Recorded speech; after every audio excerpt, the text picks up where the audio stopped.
I'd hate for you to lose this privilege.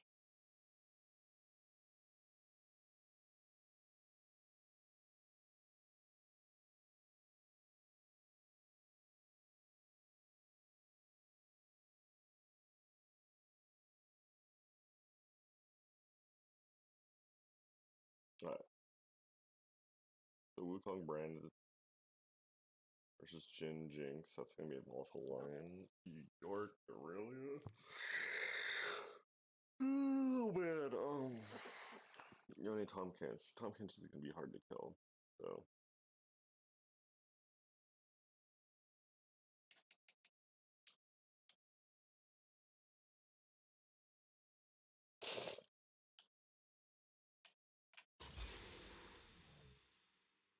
Hayes, you have a match. Come play. You have a match. Come play. I didn't. You set it up. How did I set it up? I didn't press A. Apparently you set it up, man. I'm just letting you know. You want them? Is that what you meant to say?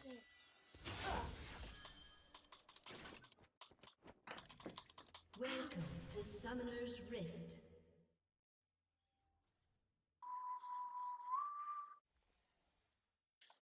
Oh, we're missing music. That's what. 30 seconds until minions spawn. We're not too early in the game. We're not too late in the game. No, you're not.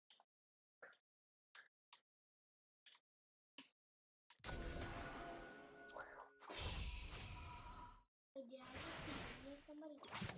Oh. That was fine. I just blocked. Oh. Minions have spawned. I'm just gonna run. Any second thought, maybe just run. Yeah, definitely running back. Running back. Running back.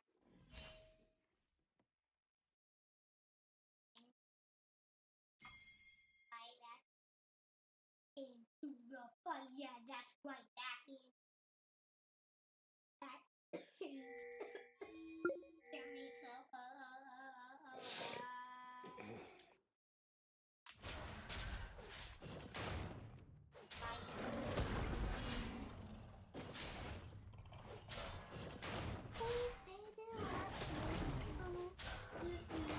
Yeah, baby, yeah, baby, watch me. Boom, boom, boom. Daddy, look what I did. Watch this roll, baby. Baby, what was that? Oh.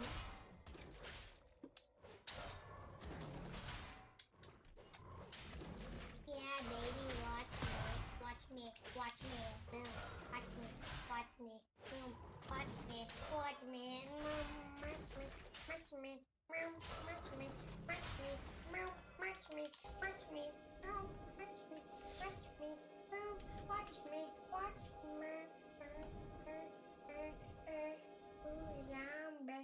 I put my team in the lead and this is what they give me.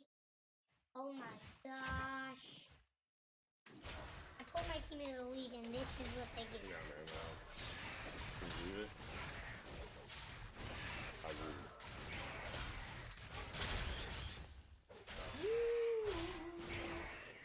Oh my goodness.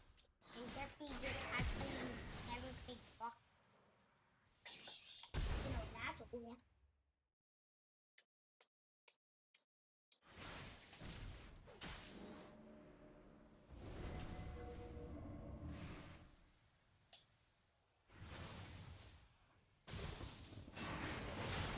First blood.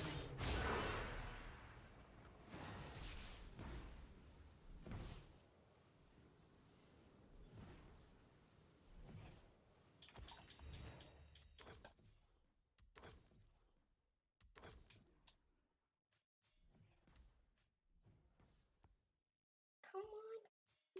Let's get it together. Yes, let's. My team. I'm sorry. That sounds very bad.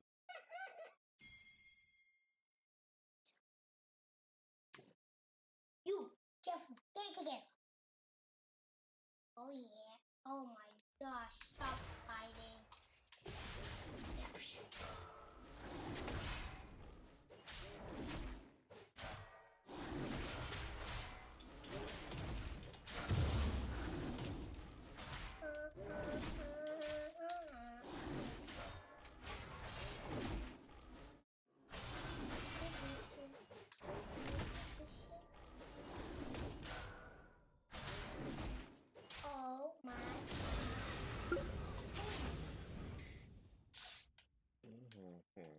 Oh yeah, baby, watch me flex. I'm coming in.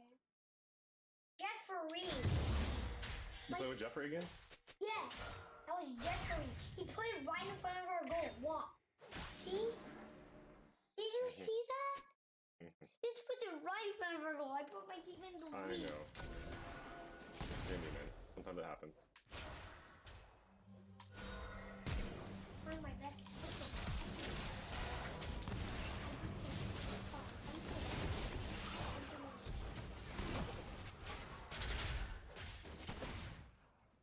I made a goal for my.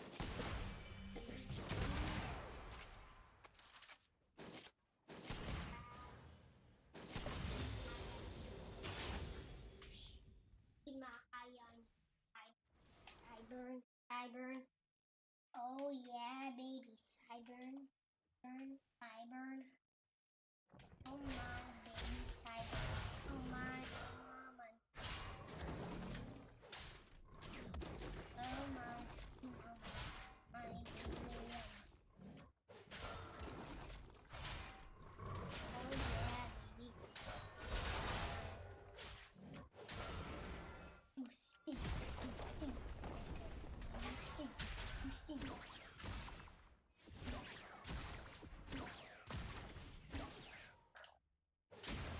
That's oh, sticks and fix. Don't get it.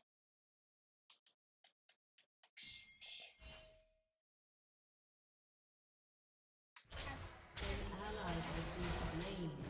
Oh yeah, baby mama. Oh my mama. Oh my mama. Hey, they caught me funny. I knew them.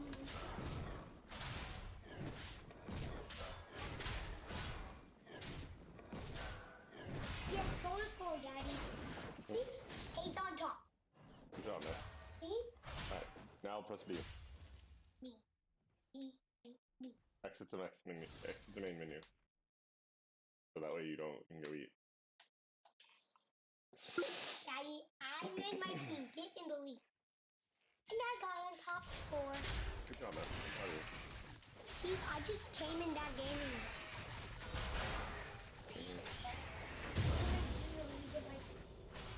I can see my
An enemy has been slain.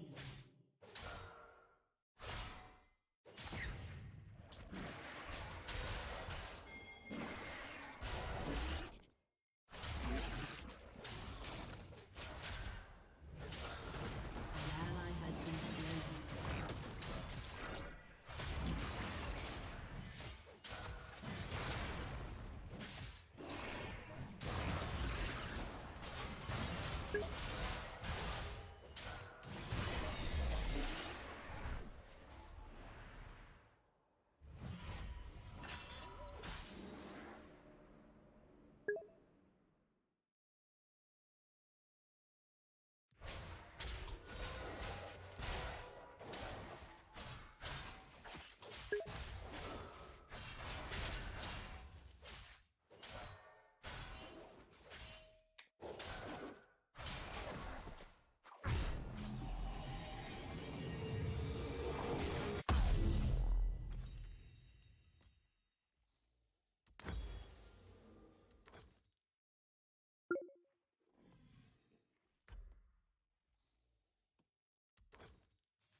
has been slain.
An enemy has been slain.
Fall soon.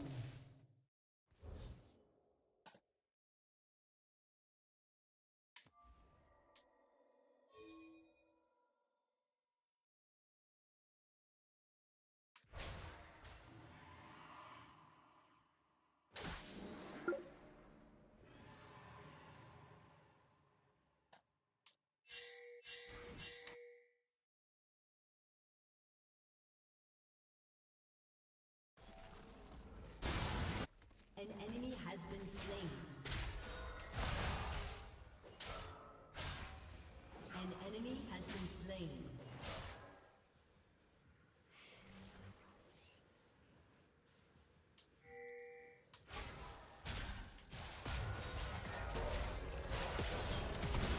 Killing spree.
An enemy is unstoppable.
An enemy has been slain.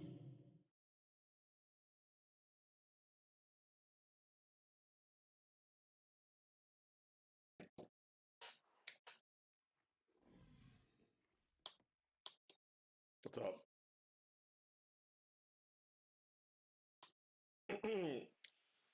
Okay, boys. Grape flavor. The grape flavor.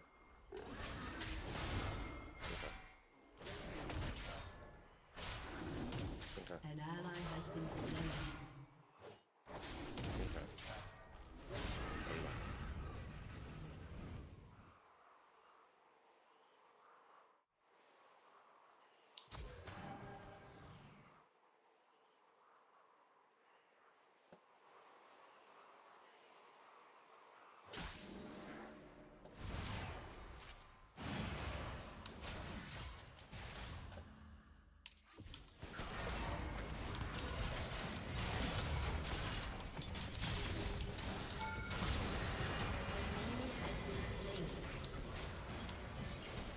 Your team has destroyed a turret.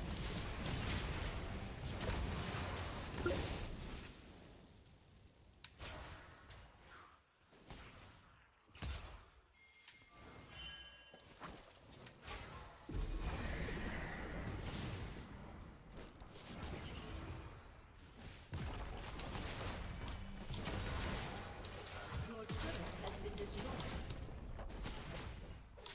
Your team has destroyed a turret. Shut down. Killing spree. Your turret has been destroyed.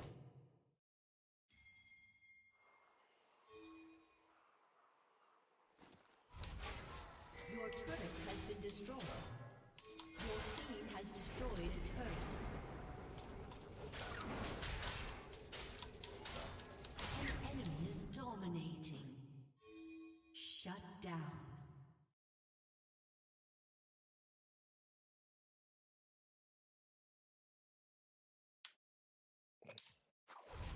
Rampage.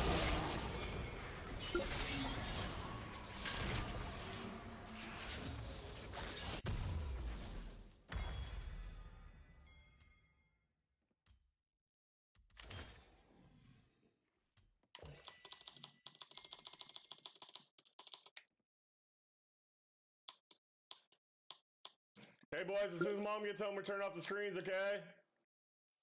Okay? Talon. Okay?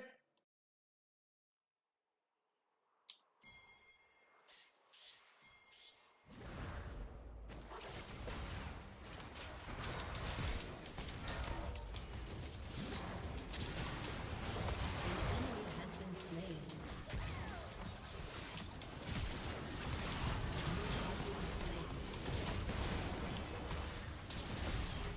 An enemy has been slain.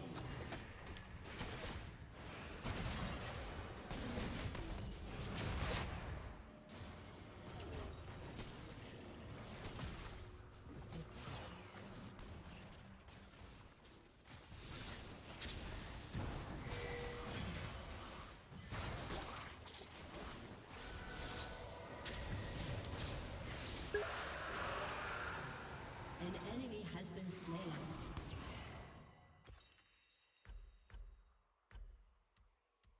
Unstoppable.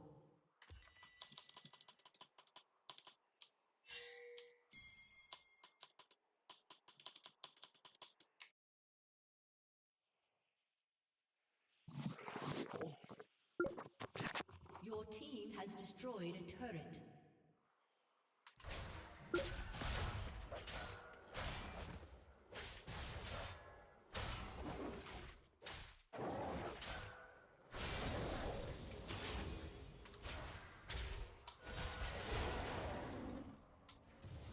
Dominating.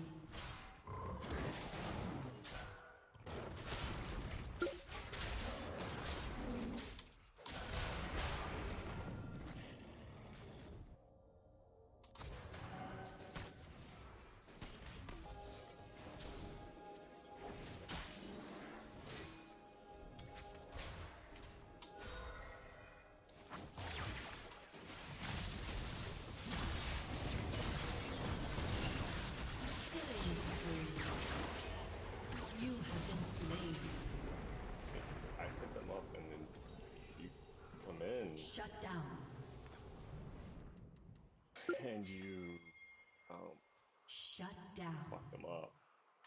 An ally has been slain.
Killing spree.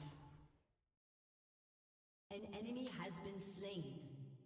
An enemy has been slain. Rampage.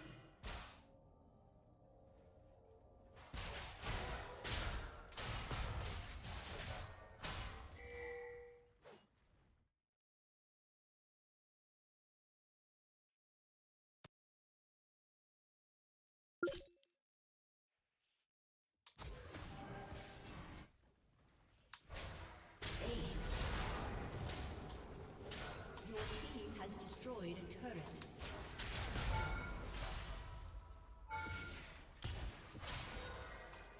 Your team has destroyed an inhibitor.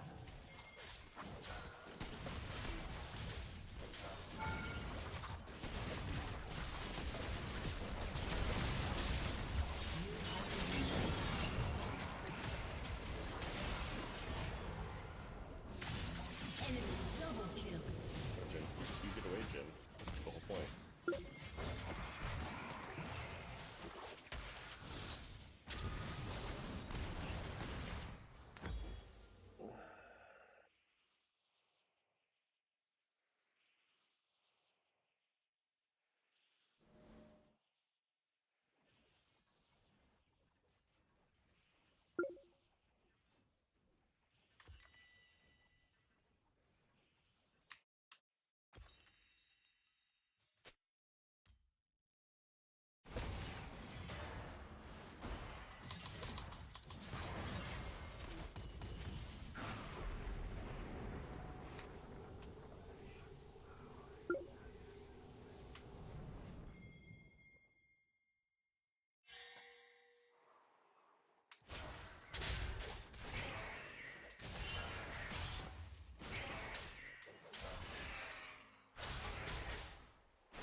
Your team has destroyed an inhibitor.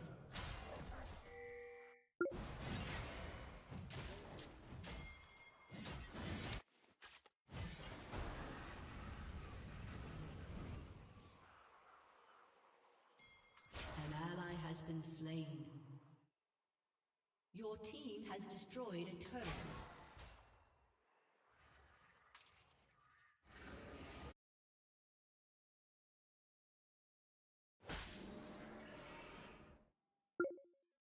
Your team has destroyed a turret.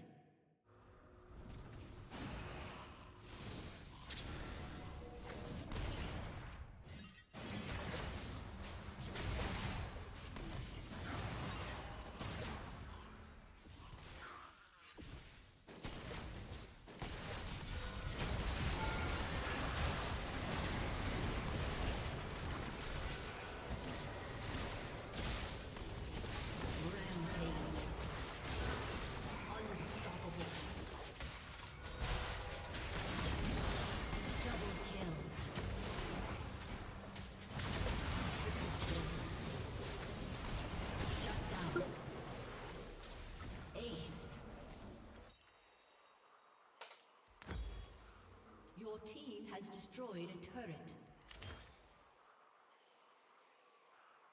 Your team has destroyed a turret. Your team has destroyed an inhibitor.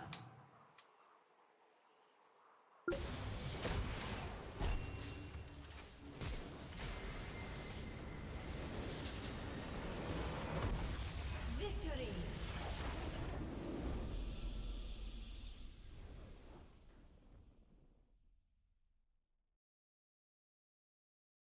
There we go.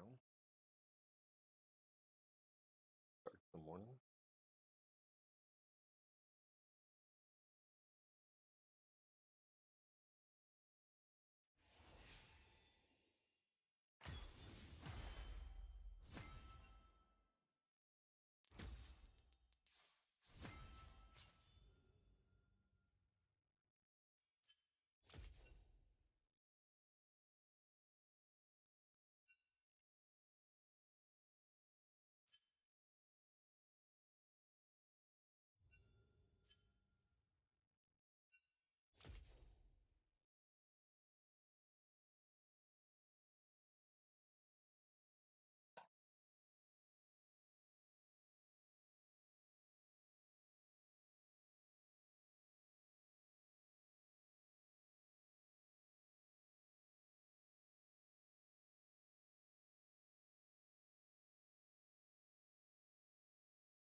Yo, Nama, and anyone else watching this.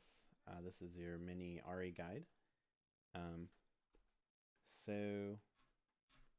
I'm going to be covering runes, items, combos, breakpoints in this guide, and we'll be starting with this build path.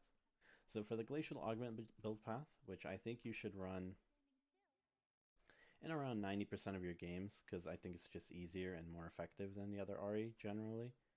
You're going to want to run Glacial Augment, duh. I noticed you were running Stopwatch, but I highly recommend running Boots. And the reason for that is because Stopwatch is... you have to make good use of it to get a value out of it. So I would only really recommend running it if you were like a challenger player already and you know exactly why you're running it and when you're going to use it to get value. But even challenger players generally just run magical footwear. And the reason for that is that this is just 300 gold. Like the rune literally says, here's a free 300 gold at 12 minutes. It's just guaranteed value. It's always going to be good. And you don't really have to think about it, so I highly recommend it. I know then for this rune, I noticed you were running biscuits. We're going to be running this for breakpoints, which I'll talk about soon. CDR, Ingenious Hunter, and then Eyeball Collection. And again, this is for breakpoints. Okay. As for itemization. For itemization, it's pretty simple. I think you've got it down. You go GLP and then Twin Shadows. The slowing items, obviously. Then after that, you kind of do standard AP items, but if you really want damage after these two items, obviously get Boots, Sorks, or Merc Treads if they have a lot of CC. If not, get Sorks. If you really want damage, you're going to go Liandry's Torment. And the reason for that is if you read it, It does more damage if the enemy target is movement impaired, and the whole point of this build is to slow your opponent, which means this is always dealing double damage. Therefore, you should probably just buy this. This is like the most damage you're going to get on your third item. Then after that, if you want more damage, you go Void Staff and Death Cap, or if you want some level of survivability, Zhonya's or Banshees. Really easy to build. Doesn't really require much thought. Okay. Let us talk about breakpoints. So, one of the issues with Ahri is that if you're running this attack speed rune, and I briefly mentioned this to you, that you should probably be running this attack speed rune, and even if you don't know why yet, you should just run it. It'll make your life easier, last hitting, harassing, everything. The problem with this is that at level 3, if you're running this, your Q won't kill the backline. So let us try it. See what I mean? Barely doesn't kill it. So, the reason you run Minion Dematerializer is that it grants you extra damage against those types of minions. So, let's just try it again. Boom. And you get all those minions. It makes your life last hitting much easier, it allows you to push faster, etc. This is why you're going to run this over Biscuits.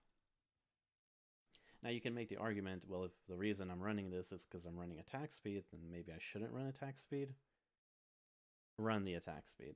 Like, when we get to that, we'll get to that, but this is just so good, and you should just get used to playing with this on Ahri. Okay, so then the next breakpoint for Ahri with this build is at level 7. Now we won't be able to test this naturally here because minions get stronger and you're not going to be level 7 by 5 minutes. So I'm not going to accurately be able to show you this. But at level 7, if you have some good items, like let's say you have Lost Chapter and Amp Tome at that point, what you're going to want to do is use all your minion dematerializers on caster minions before then. Okay? And then you may have like a kill and assist, and this will give you some extra AP. So at level 7, your Q should be able to one-tap the caster minions. Now again, it's much easier because I'm going to custom and minions are weaker than they should be at this point.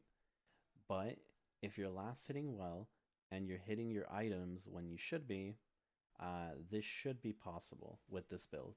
Like, it's a good indicator of whether you're last hitting well and you're keeping up in farm. So keep that in mind. All the materializers go on the caster minions. And then at level 9, you kill the wave in one shot anyways. Right. Like, that works for almost regardless what you do on Ahri. But obviously, I should just say that. Okay. So, cool. That's the Glacial Augment build. Let's talk about the Electrocute build. So, I kind of made a thingy here. Let me show you this. So for the Electrocute build, we're running Electrocute, Taste of Blood. Don't run Sudden Impact. This is only useful when you're using your ultimate, otherwise it does nothing. Taste of Blood is more consistent. Eyeball Collection, Ultimate Hunter, Mana Flow, Absolute Focus. And then the attack speed, AP, MR. The important bit here is the Absolute Focus. Normally this build runs this, but ever since we incorporate attack speed, we have to run Absolute Focus. And the reason for that is that at level 3, with that build, you need it. You notice how at level 3 I couldn't kill the minions without this? It's kind of the same thing. You need Absolute Focus to kill the minions at level 3 with the attack speed rune, if you're running that build. So just keep that in mind. Though with the Electrocute build, you won't hit that level 7 breakpoint where your Q one-taps the wave. It doesn't really matter. Only this build can do that, and that's only because you're running Minion Dematerializer. As for building Electrocute Ahri, let's get into that. So for the items on that build, you're still going to go GLP. I noticed you were going Ludens as your first item when you were running Electrocute. I wouldn't recommend that because the whole point of Ahri is landing her charm, and GLP just makes that easier. Even if you don't have the extra slow from Glacial Augment, it's still better than Luden's because you can land charm more consistently, right? Okay. Then after that, you get Sork Boots, or maybe Mertrez if you need them, but generally Sork Boots. After Sork Boots, if you're the only magic damage on your team, and I know you're still new to the game and you don't know what the damage type of most champions, but as you get better, if you're the only magic damage on your team, you go Oblivion Orb as your second item. Now the reason for that is because if you're the only magic damage on your team, it stands to reason that the enemy team is going to build armor. Does that make sense? So it means that flat magic penetration is going to be really powerful because the enemy team is unlikely to build magic resist. So flat penetration is stronger when you're the only AP source on your team. If you're not, after Sork Boots, go Haunting Guys into Liandry's, right? But if you do go Oblivion Orb, don't upgrade it into Morello's unless the enemy team has a lot of healing. And again, that requires you to know what the enemy team is, like what their champions do and stuff. As you get better, you'll be able to make this decision better. But Morello's is a pretty inefficient item unless the enemy team has a lot of healing. So your build should maybe be, I think, hold on. This will just make it easier to see. Huh, didn't work. Anyways, your build should be, when you're running Electrocute, GLP, Sork Boots, Oblivion Orb, and then generally you just go straight into Deathcap, or then you go Banshees, Zhonya's, and then you go Void. That should usually be your build, and then you finish off Morello's as like your last item, right? And obviously one of these is Boots, depending on the anything. But peace. Strength has to be the bot lane, which he's. Alright, fam.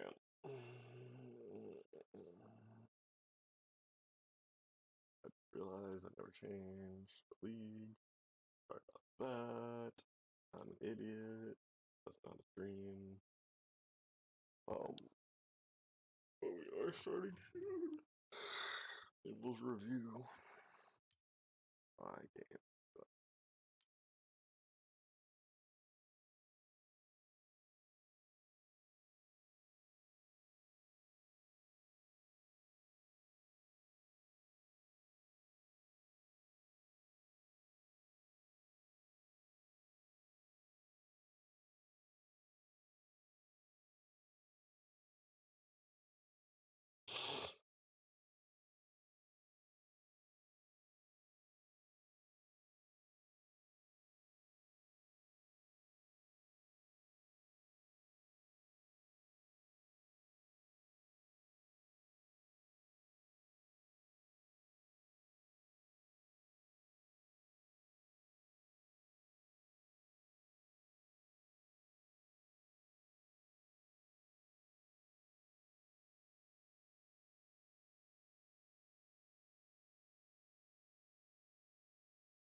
Story, and I mean, hopefully these 3 weeks have helped these top laners become a bit more seasoned. Yeah, it's crazy when you kind of look at everything. I think also from Excel, usually if they win, they stomp. If they lose, they get stomped. Vitality, though, they claw themselves back in games they shouldn't win, and they lose leads that they shouldn't.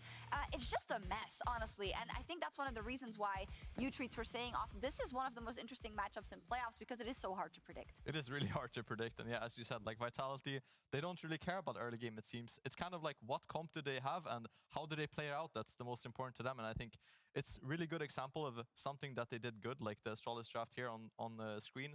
It's like when they have an easy to play comp and something that they feel really confident with, they know how to win the game. But on the other side of the coin, if they're not confident, then they kind of look lost. I like this one. Yeah, and that's the thing. Like, it came down to a lot of the players wanting to play compositions where they, like, Perkz coming from an old 2019 G2 has always been, well, we can pull whatever out we want. And then they probably tried to do the same with Vitality, and it just never worked for them. So for Vitality, playing chaotic comps, too difficult for them at this point. But playing the easy to execute, that's why we see them shine.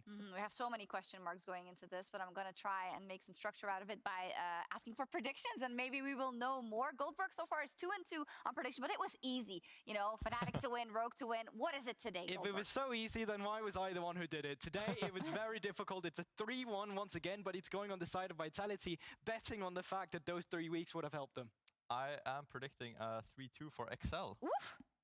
A little spicy one. Spicy one. We don't have a lot of time, but you'll get to talk about it later. And Discord also went for 3-2 for XL. I like it. We are not sure going into today, but what is important is that they have to win to stay in the playoffs. It is do or die for both teams in this best of 5 series. A loss would eliminate them from playoffs. So let's get straight into the draft.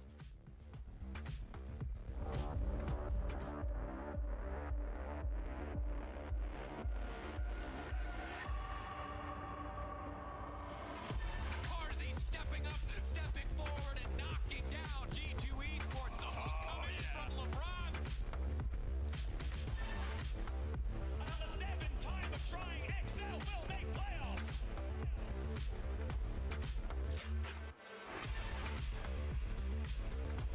And welcome to the Costa Desk. It's Quickshot joined by Vedius and Nymera for XL's first ever best of 5. Nymera's first playoff best of 5. How are you feeling today ahead of the games? I'm feeling pretty hyped. You know, we've got a little bit of the old and the new on stage, and here on the Dusk as well. I'm going to enjoy it. Yeah, the old and the new. Touche. I quite like that one. Andy, how are you doing today? Well, I've heard a couple of times that people have commented that Nymera and I sound the same, so I thought I'd add a bit of flavor to change things up, you know what I mean? This is not what I wanted when I said hype, new, fresh. We're going to be jumping into the draft in just a minute, so let's go. It's time for the music.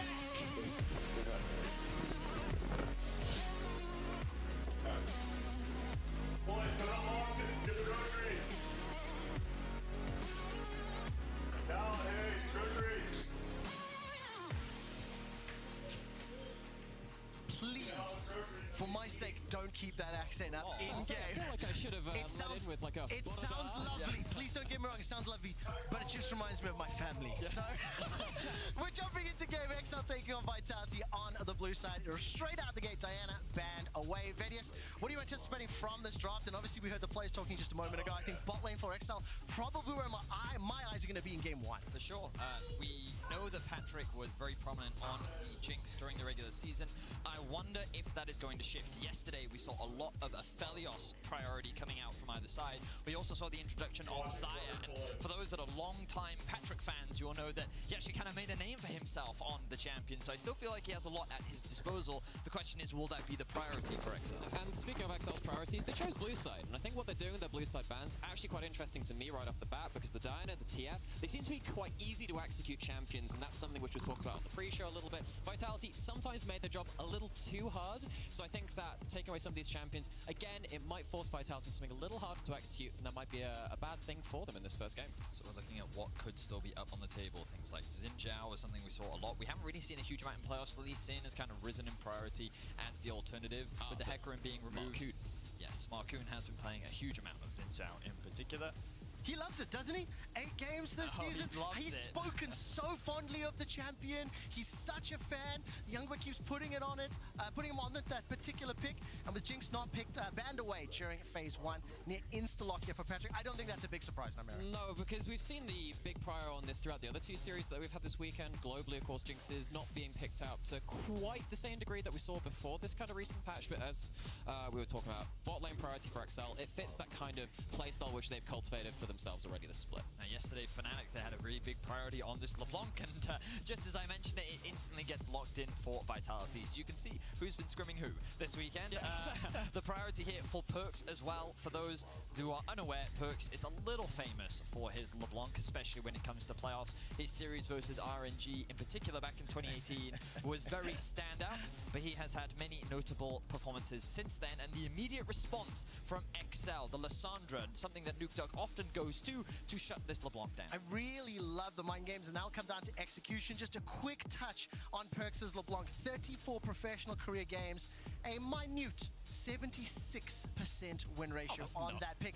If the Perkz playoff buff is going to come into effect on a champion like LeBlanc, it could come early against XL. It could do, and speaking of the early kind of game, that's where LeBlanc really starts pushing Lissandra around its individual matchup. We've seen that laning leads can happen from the LeBlanc before the level 6, where things get a bit dicey. After that point, though, already looking at, you need to dive onto the Jinx, but there are two champions, the Viego and the Lissandra, which will make that job actually kind of difficult. So having some extra backline access with that Gangplank ult, which has also just been locked in now, is quite important from how the draft's evolving currently. It feels like Vitality have come in with a very clear game plan. They have a very strong mid-jungle duo that they're going to look to try and leverage and play through in the early game. Alphari on his very well-known Gangplank, a safe pick for him, something he can have global impact on, especially if they then use that mid-control to look to attack the bot side of the map, which is the direction that XL will now start banning out, removing the Ezreal. They could very well remove things like the Aphelios, maybe Caitlyn, maybe even the Xayah, many AD carries that we've seen popping up still in the current meta. And speaking of that AD carry, of course, we know how Jinx kind of works in this current meta, and we've already talked about how Vitality locked in champions, which their mission currently is to just shut down that Jinx, make sure that they can't have themselves a clean team fight. Question is, what can you lock in towards your own bot side now without that Ezreal? I actually wonder if Senna could be a pick potentially coming through. We've seen it being picked up a little bit throughout a couple of different regions. Maybe an option. I mean, we'll see what's going to happen. Of course, just got an update from our stats team. Thank you, stats team. This is the first time Jinx was not banned throughout the course of our playoffs. So a very interesting tidbit here on day 3.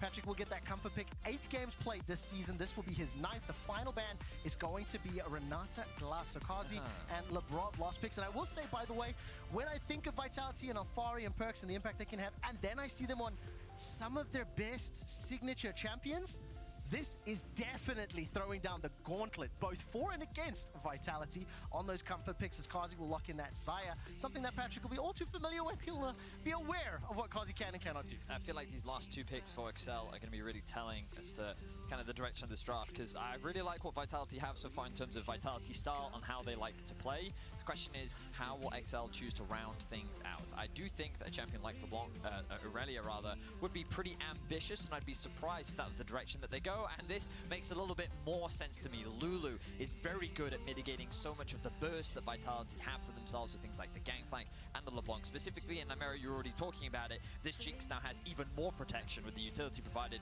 by the Lissandra, with the utility from the Lulu as well. And the very important thing about the Lulu is that it's the first thing that can really do anything against that Gangplank ult. You've got the Lissandra and the Viego that can deal with the bodies flying at you, but the Cannon Barrage is a little harder to deal with unless you have some move speed, some shielding to stop a lot of that damage coming through. Aurelia is actually going to be locked in. So now what actually XL have set up is a strong 1v1 side lane. If you get a lead on that, and then the 4-man unit rolling around with a lot of buffs to keep things rolling. I have to ask, Varius, Aurelia, how bold is it as we're about to see the last pick, because you had some reservations? Well, I think that into the matchup it can be fine. Early levels you can struggle a little bit, but I keep saying this, if you don't know Finn, originally he was an Aurelia 1-trick. Of all the people you can trust to play this champion, it would be him, but then during the regular season he went like 0-6 on it, I think, in a game against, I forget who exactly it was, but it's a champion that is very high risk, high reward. If you're able to get ahead in a side lane, it has so much mechanical expression that it can do a lot, but against a highly mobile LeBlanc, against a Xayah that has so much self-peel, against a Nautilus, the amount of utility it provides,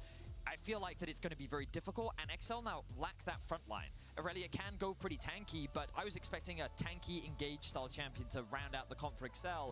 Instead, they've decided to go for a slightly higher risk, which could come to bite them later on. Their front line is, we get 1 kill and 3 resets make the difference up for us. That's the point. They front line by having threat. Question is, can they get again to that break point to try and take down the first target and roll over the fight? That's so risky though, because it does come down to what I do like though. Is both of these compositions will be able to be very aggressive, be able to be very proactive in their playstyles. And I think I'm going to turn my attention to Selfmade's Lee Sin very early on. Him comboing with LeBlanc could be a terrifying start, and arguably the danger duo that we were waiting to see throughout spring. Sometimes it was there. Vitality, not the most consistent. They're about to take on XL.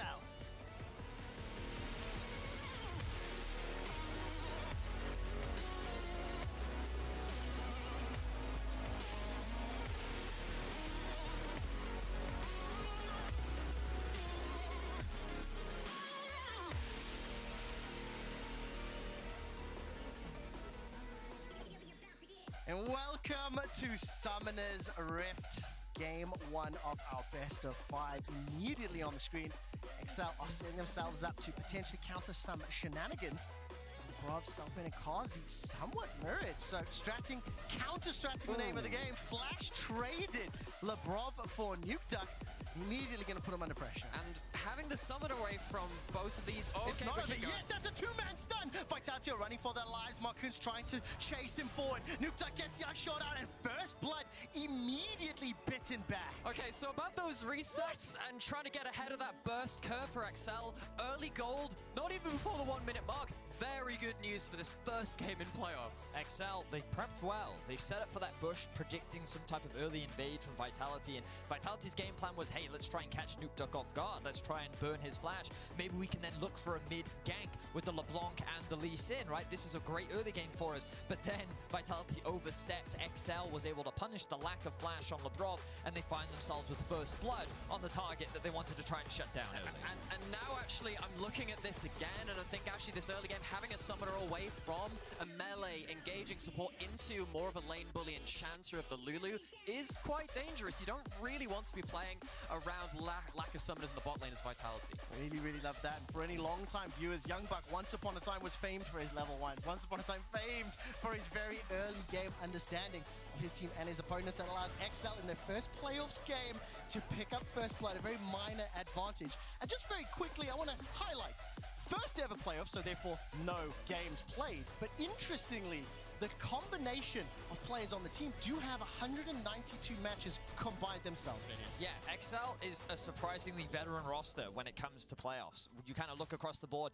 Nuke Duck has a number of games. Patrick has a number of games. Mickey has an insane number of games as well. Finn with his fair share of games. And then you look across the other side, Vitality, while their history as an organization doesn't have the best playoff performances, you look across the stat lines, you can see actually a lot of champions there. Perks, multiple titles underneath his belt, multiple finals appearances from Alphari. The only person actually shutting Alphari down was Perks, and then Carzzy with his back-to-back titles last year. So like this roster across the board, very experienced from both these sides, with a number of title holders as well. I like how the XL graphic there, it's kind of like taking the Scooby-Doo villain mask off, go, wow, there's actually veterancy here. You know, there is of course the Orc storyline, but I have to see now, of course, what's going to happen towards this bot lane when you have this Nautilus. You can fight early. You can see that Perks is managing to get out of lane. Of course, using that flash taken away from Lissandra, just trying to spread across that pressure somewhere else. And that was something Perks was very good at, moving that pressure to help out his other lanes. Lebrov, by the way, has Hex Flash once or twice already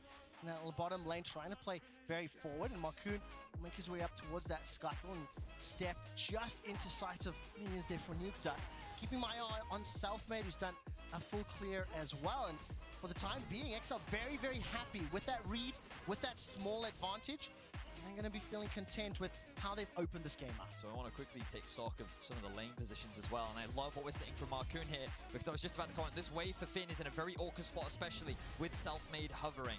Alphari was able to push in the first few waves, go back to base, TP back in, and here comes Selfmade. The Sonic Wave connects, followed up immediately, dash backwards from Finn. Here comes Marcoon, massive damage onto Vitality, and Selfmade will fall. That's 2 kills for XL already. And one of the things that we kind of criticized about Vitality on one side of things coming out of the regular split was they weren't that connected between their top and their jungle. See this again, Selfmade is kind of in the right place. You can see the start of the thought process. Wave's in a bad spot. Maybe we can capitalize on something here, but XL beat him to the punch and they execute better. I think that Marcoon's positioning there was just fantastic. He saw that Finn needed help. Finn's wave was in an awkward space because of that slow push. Alphari had TP back in. He had that slight item advantage, and Finn now had to commit his TP to make sure that that wave was not frozen on him. And Marcoon was just there to cover, making sure that he could get that push out. Selfmade trying to punish his overextension, but the jungle is there ready to shut him down. So huge props to Marcoon, reading the map well, working well with his top laner, and now XL find themselves with 2 kills on the board. And viewing things from a slightly different perspective as well, Marcoon's first Viego game this split was the game that got them into playoffs. That was the first time we'd seen it, doing it on a different champion. We talked about his champion pool maybe being a bit constrained actually throughout the regular split. Good to see that he's having a good early game, at least on this champion, to get things rolling. Yeah, and I think one of the things I really like about these first 2 plays is it is sort of not only reacting to what Vitality did in the mid lane, but then also, as you mentioned, Vedius, responding to the lane setup. So XL, early game plan executed to give them the advantage. It is extended to 600 gold. Only a small CS advantage here for both Perkz and Carzzy in their respective lanes, but it's been Marcoon moving around, assisting both mid and top to get those kills. And I think it's important to remember that when we look at XL's comp, their game plan here is to stall things out, wait for those later fights. When you have Jinx Lulu, that becomes your primary win condition the later into the game that you go. And so Vitality, a lot of the onus is on them to be proactive and make things happen. And Marcoon is going to do his best to limit Selfmade's impact and shut him down whenever he can. And I think what's really interesting about the other side of the win conditions is saying, actually, well, you know, if Jinx Lulu is going to be a big win condition for XL, maybe the Gangplank can do something if they're left alone to scale up. Well, you've got an Aurelia that can potentially deal with that too. So XL have a lot of answers for what Vitality have shown against the team. When we talk about that Aurelia, you know, Finn, he didn't have the greatest performance on Aurelia this season. It was a win. The team helped out. Let's not forget that. An all-time professional, Finn has got 10 games, of which he has won 7. Was something that was banned against him frequently. And look at this, more support. Both Marcoon and Nukeduck making their way to the top lane. As level 5-on-5 in the junglers, Nukeduck is going to be able to step forward with that frozen tomb. Alphari's got the cannon barrage available. 3v2. Perkz has got TP up. The claws follow TP's channel. Vanguard's edge is out. That's the third of the game to XL. A lot of damage onto Finn. Here comes Perkz. He gets jumped on, burst out, and sent packing. Alphari cannot do anything to reply. Beautiful execution there from XL. Nukeduck drawing the tower aggro. I wondered why he was holding his ult for so long, but it was mainly so that he could reset it. The moment he went invulnerable, the tower aggro swapped over to Finn while he was disengaging from the tower, and they get the kill onto the flashless Selfmade. XL using their mid-prio beautifully on a stacked wave up top. This early game is looking fantastic. And honestly, this is one of the hallmarks of XL. Again, what they've kind of showed throughout the entirety of Spring so far is that they're very good at their early rotations when they have the first move on the map. They find it from mid at this one juncture. Going to see, of course, how this works out in that replay. They have the experience happening at the right time, and once again, Selfmade feels like he's there at just about the right time, but doesn't quite take into account the amount of movement that's coming in from Vitality. Perkz not quite able to clean things up. I think that the window that Nukeduck leveraged there in the mid lane, knowing that Perkz needed to go for a reset, moving up towards top, forcing the TP out from Perkz as well.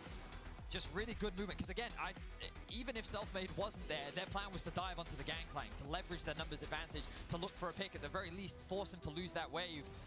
But XL playing this early game beautifully for the time being. They do have a significant lead at this stage, 1,600 gold by 8 minutes. Vitality, however, took advantage of those backs to pick up the first Drake of the game just before 8 minutes, and Carzzy took a big chunk of damage.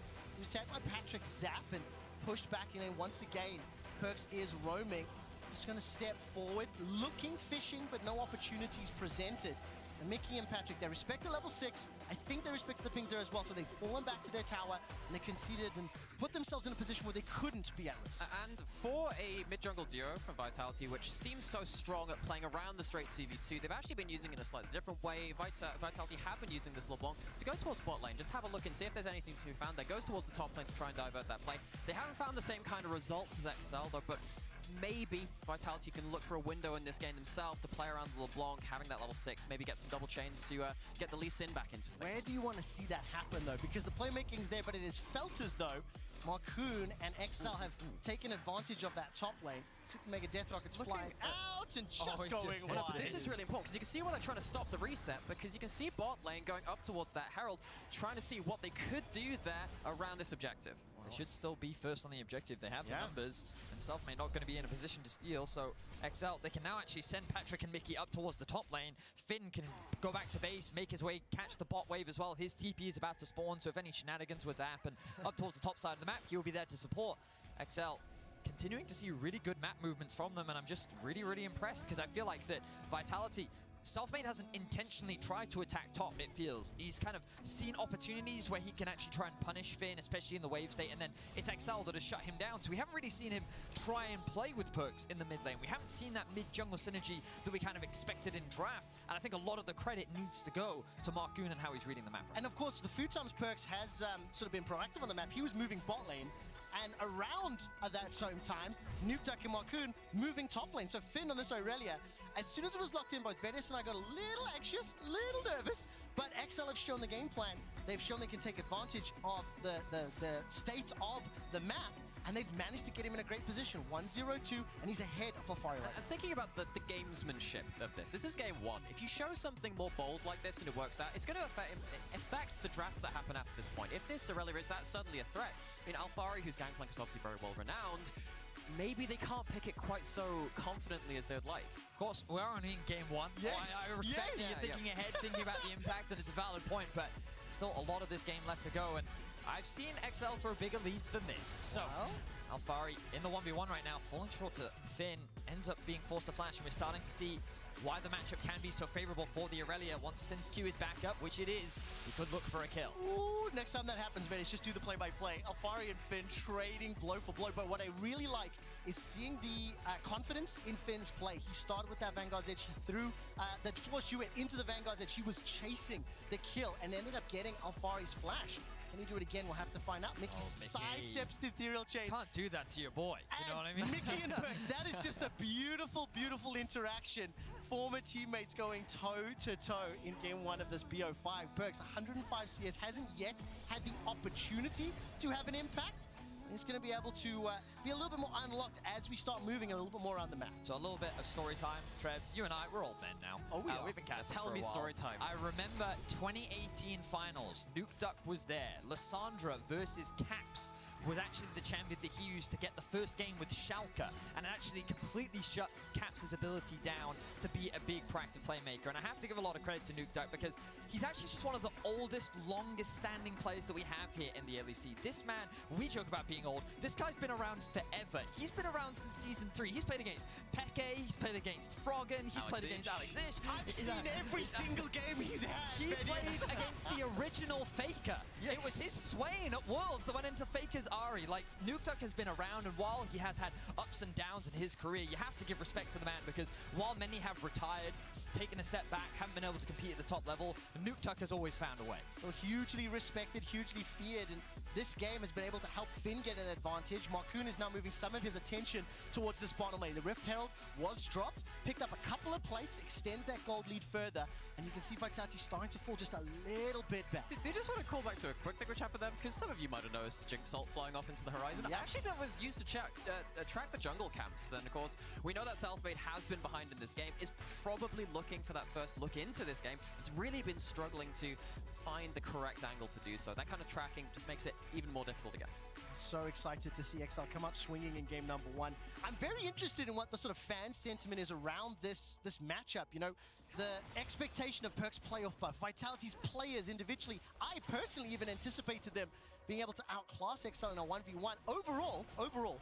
But XL have shown that as a team and as they draft that they've put together, they will equal up the Dragons. Mickey stepping forward, challenging the vision, forcing Vitality to fall further and further backwards. Ooh. And Finn is unleashed. He's now chasing onto Perkz, going to dodge some of the damage for now and force the clone out at least before Finn backs away. That ultimate is a pretty long cooldown at early levels. You can see 130 seconds on the clock in the bottom left of your screen.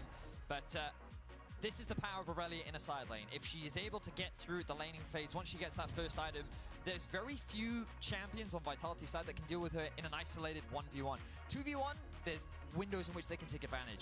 Team fights, I think this Aurelia still may be a little bit scary, but we'll figure that out as we get later into the game. But Finn, for the time being, leveraging his expertise on the champion to bully in the matchup. Once again, Super Mega Deathlock almost on cooldown. Patrick using his either to just like a interrupt or fight utility ults. Have you heard of Hawkshot? It's an ability which Jinx now has. Yeah, but that's not Jinx or Aphelios, and Patrick prefers those two champions over the Ashe. But I mean, Vedius, where do you see Vitality now? We're hitting that 14-minute mark. Tower plating has fallen. frankly, they are the ones that are taking the punches from XL. They certainly are, and even their lane assignments, I feel like XL have just been bullying them across the map, right? They've been moving around the map flawlessly. They've secured their first tower of the game. Vitality, their primary win condition in the early game was get Nuke Duck's flash, have an early gank with the LeBlanc and the Lee Sin, and then try and unlock perks on the map to start snowballing everywhere else. You then have the Gangplank ultimate to assist the LeBlanc in the roams and the attacking on the side lanes. But all of that early game has been shut down, and Vitality are very quickly running out of options. It doesn't mean in the mid game that they won't. They can look to attack the sides, maybe look for a pick. If they're first in the objective, they can force the enemy to face check into them, and with no real front line, there's ways in which Vitality can find picks, but Vitality are on the back foot right now. Yeah, and actually one of the things which is helping with that is XL are taking a lot of the collateral around. They've taken some wolf camps, they're finding some objectives. They don't have the vision to take this fight. No, they don't. Mickey's going to get caught out. Dredge line back, Cannon Barrage down. Vitality on the board. The first of playoffs of 2022. Selfmade's not done yet. Look at that! Blast Cone, resonating strike, rubber banding back and forth. It ends up being a trade. 2 for 1 thus far. Nuke Duck is using that tomb to stay alive, and Patrick's trying to find himself a kill. Doesn't get excited just yet, and they push Vitality away. Great use of Fog of War and Vitality's mobility. LeBlanc dashing in over the wall, the Lee Sin then following up, catching and collapsing onto Mickey, to then a beautiful kick from Selfmade. As you rightly said, Quick Shot gets Vitality on the board. And I think what I was about to say is XL were doing so well in the broken map state. I mean, Finn was taking jungle camps, meaning that Vitality playing the larger map actually weren't getting the maximum value for it. And then they just skip a couple of steps. They cut a corner just towards the end of it, go too far into the Fog of War, and Vitality punish. You can see how that composition can lock down everybody for such a long time. Nautilus into the chains, and the Cannon Barrage means that both Kazi and Labrov were the recipients of the kills. The Herald was not taken, and right now XL still have a small numbers advantage towards the top half. No teleport available for Finn, as Marcoon has now started off the Herald, and it looks as though Vitality are nearby. So once again, good objective control. I have to praise Vitality for their ability to find that pick earlier, but now they're climbing, they're trying to collapse onto XL front to back. Good use of the traps to zone away perks, and now they're looking to attack the 3. The claw goes out, wasn't able to land the ice shot, and Vitality escape. So second Herald secured by XL. They are going to be able to push this wave, not going to commit to any chip damage on the tower. Nuke Duck had like 2 seconds left. I was waiting for that. It was so close. I saw the line just on the edge of the ultimate cooldown. I was like, maybe that could have changed the way that first couple of minutes would have played out. Patrick left to play in the side lane, and as you're saying, Verdi, actually Perkz trying to index into that side lane. The question is, how long does that last until XL finally get those resets to come in to get Aurelia potentially into a 1v1 situation against LeBlanc? I think that's going to be a big turning point if XL find that lane allocation. I also want to keep my eyes on that mini-map on Vision, because XL don't want to get caught out. The amount of pick potential on this Vitality roster, you saw just a momentary lapse in Vision, and LeBron was able to set up at least 2 kills. Can we see Vitality's Vision really quickly? Oh, they must have seen him now. Because Marcoon was just hovering around this lane, mainly because their primary focus right now is securing that top tower, and Marcoon was just here to cover. Has the Herald to help secure it as well. And I was wondering if Vitality would overcommit because they didn't have information on where Marcoon was. Thank you very much, observers. But Marcoon will reveal himself. They will secure themselves another tower, and they will claim more control over the map. And while all this is happening, actually, you see that Kazi is kind of shadowing Alfari down towards that bot side, and again, feels like a continuing trend in this game, at least with Vitality. They're trying something around the fringes of this map state to try and maybe get an advantage here and there, but they're losing resources for the cost of it. And whoa, okay. Ooh, there's the engage. LeBron's the one that's caught out. Dragon's Rage backwards. Patrick stays alive. The Wild goes down the shield. Patrick's still not dead. He's still alive. Gets excited and fires out the rockets. Everything in the kitchen sink was not enough to take down Patrick. And the Aurelia flies into that fight, and once they start stacking up that passive, it is so hard to shut them out. You don't have the burst damage to take down the Aurelia in this fight, and Vitality, they very much overestimate themselves. Wow, Giga Chad Patrick just looks Perkz in the eye and says, I'm taking this tower and you will not stop me. He was determined to get that passive prop. And just watch Patrick here. He's like, yeah, I can take this. It's fine. I've got Mickey protecting me. Look, he's like, I need the tower. A great kick from Selfmade into the chains, but Patrick with the flash out. Gale Force 2, another shield comes in from Mickey, and then Aurelia joins the fray to clean up the fight. So this is exactly why we say Jinx Lulu is a win condition. How do you fight against that at this point in the game? They have the gold, they don't complete the dive. Hello, this is Patrick on Jinx and Aphelios versus every other champion. 30% of his damage share, 8 wins, 6 losses. These are the comfort picks. It was first picked but crucially, I think every other champion around him is the reason he was able to get away with that. And of all the players to not ban Jinx against, and remember, we said that this is the first time that Jinx has not been banned in this weekend of LEC playoffs. Why would you do this for Patrick? Well, let's see if Patrick and Exile can pick up game 1 in this series. They are up 2,000 gold, 2 dragons to 1. Impressively, 6 kills to 2 as we crest this 20-minute mark. But that gold lead, 2.5k, can be removed with some of these picks. If Exile have a lapse in vision, if Vitality can find those picks. But the thing is, Vedius, it doesn't feel like Vitality's had a chance to find picks. I mean, for me, it feels like that. Nightmare mentioned it earlier. Vitality's just kind of constantly looking. Their lane assignments sometimes feel a little weird, but that's mainly because they're looking for those small mistakes from XL, and they were able to catch them once. Like but this. since then, exactly like this. Well, there you go. That's dead, Marco. So you were saying, Vedius? Yeah, so I was saying that Vitality is getting creative right now. They can't just follow the playbook. They can't just do what they're supposed to. They need to go against it and find something. Oh, can they? LeBron will still have a few seconds longer, but not too long indeed. Stepping forward, trying to be playful. The tower did fall in exchange for his life, but it cost LeBron. And I love when we see both sides of the coins in such close continuation of each other. Vitality go for an aggressive pick. They try and again find something around the Fog of War. Then they just get a little over-aggressive, a little bold after that point. Okay, so bluntly now, as gold is relatively close despite the way the game is played out, do we just prefer the XL team fight comp once we get later, once we get 2, 3, 4 items? Personally, I have a lot of trust in Patrick's Jinx, especially when paired up with a Lulu. Finn does take a big burst of damage. Now that's the counterpoint. You have trust in Patrick's Jinx, but look at what Perkz' LeBlanc is doing as well. I was about to say, I was saying, oh wow, what happens if Irelia gets a chance to 1v1 LeBlanc? Well, we'll just see what happens when LeBlanc gets to really throw out all of the combo at that point. I think if Vitality can make it about multi-angle fights, play on sidelines and then collapse, get some advantage in sidelines, that's when I prefer them. But you're right, on the other side of it, XL's team fight, pretty scary when it goes face to face. I think that itemization is only going to get better for XL though. Once Finn gets a little bit more magic resistance, he's going to be much more better suited for the 1v1 against Perkz. You also have Patrick continuing to scale up on his Jinx, and I am just a little worried for Vitality in terms of the comp that they have. It's not like they have no options later into the game. They have drafted very strong side laners, but the problem is those side laners can either be mitigated with the Lissandra or even lose to the Irelia.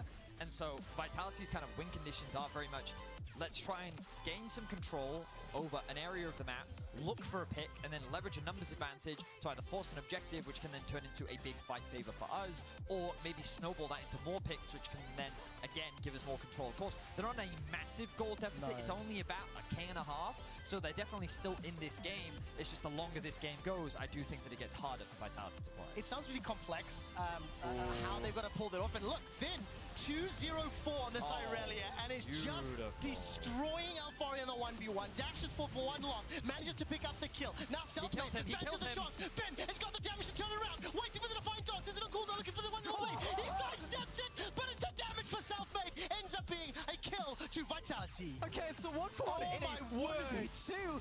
Dodges out on that last Q, and the rocket flies wide.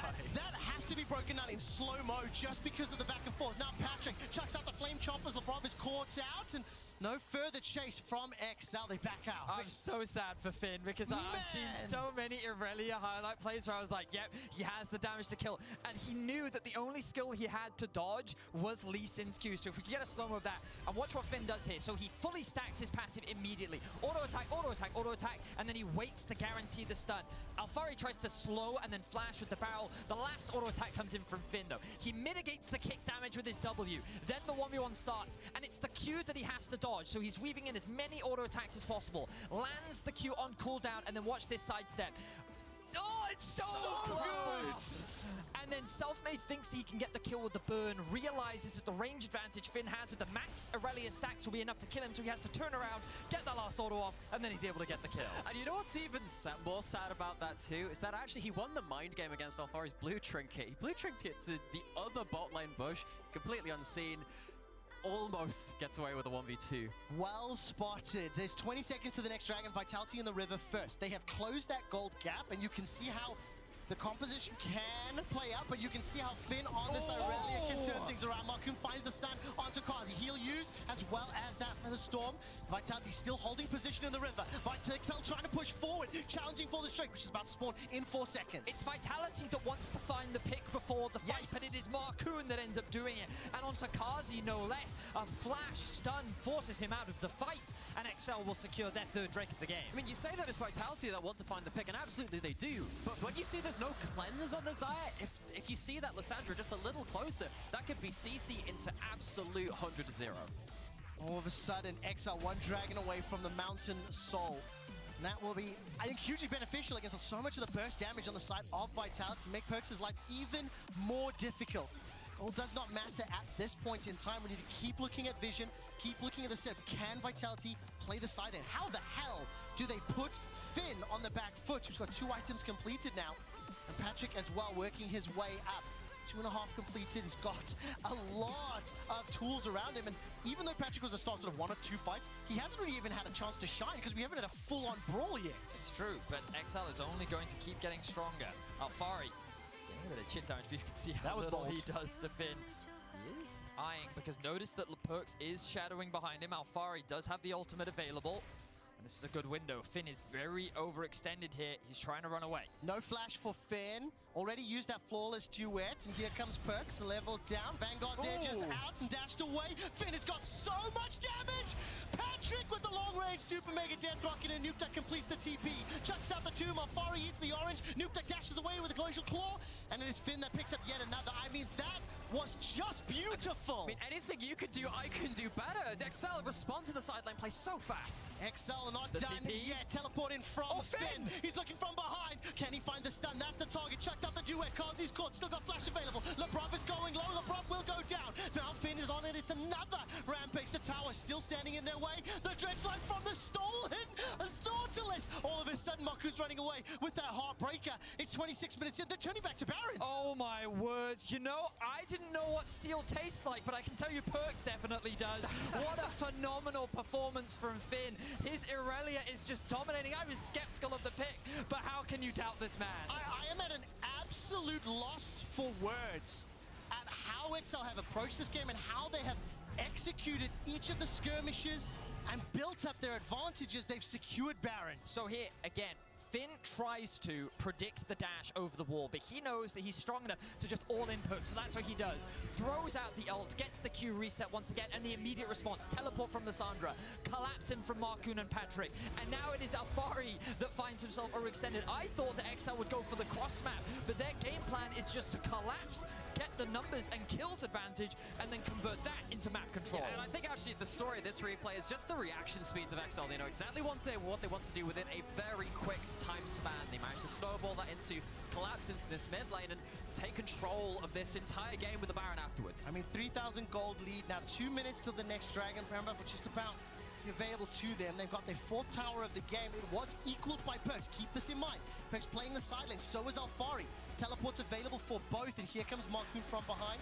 Nukeduck has got that glacial path that he wants to chase. And Perkz very, very slippery. Still got flash available too. Keep your eyes on the minimap. 3 members of XL pushing their ways forwards.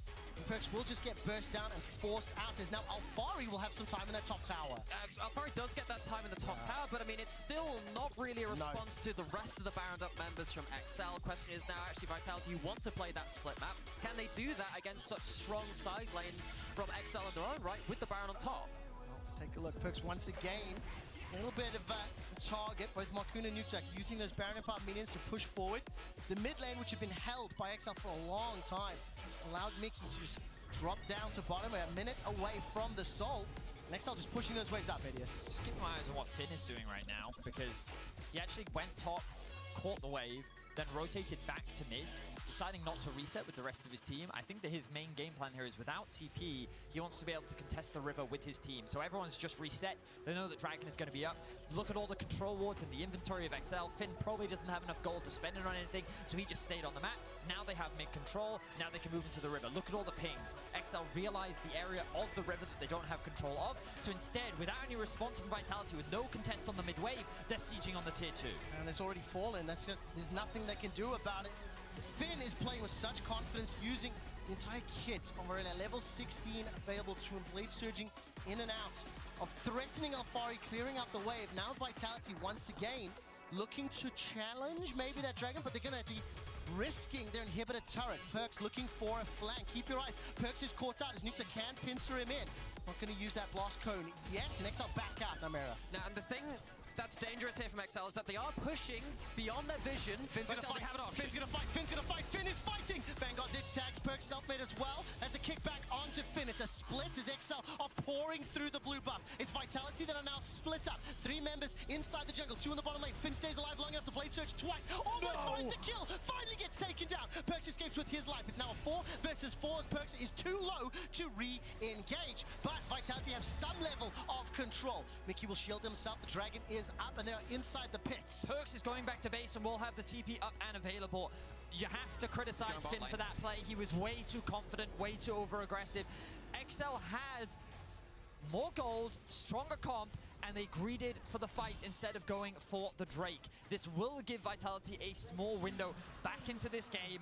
They will claim the Drake, they will buy themselves a little bit more time, and Finn, while that looked cool, was just way too over-aggressive. Kind of going back to what happens here again, this is why Vitality is so bold about going for this. They know that XL, maybe for the first time in quite a long time, are going beyond that safe vision again, and they can try and flit around the edges with the ability to hop over walls without LeBlanc. But Finn, of course, very, very willing to go on the aggressive side of things. But even with all of his gold, with the Death Stance, the ability to lifesteal up so much, he's too isolated at this point. I think that you're also seeing some of the struggles that Aurelia does have with this much mobility on the side of Vitality, as I see Alphari getting caught out. He is indeed. Nukeduck and Mark Tomb brings so much damage down. The Tomb is up. Nukeduck does get burst out a little, uses the Hourglass as well, stays alive.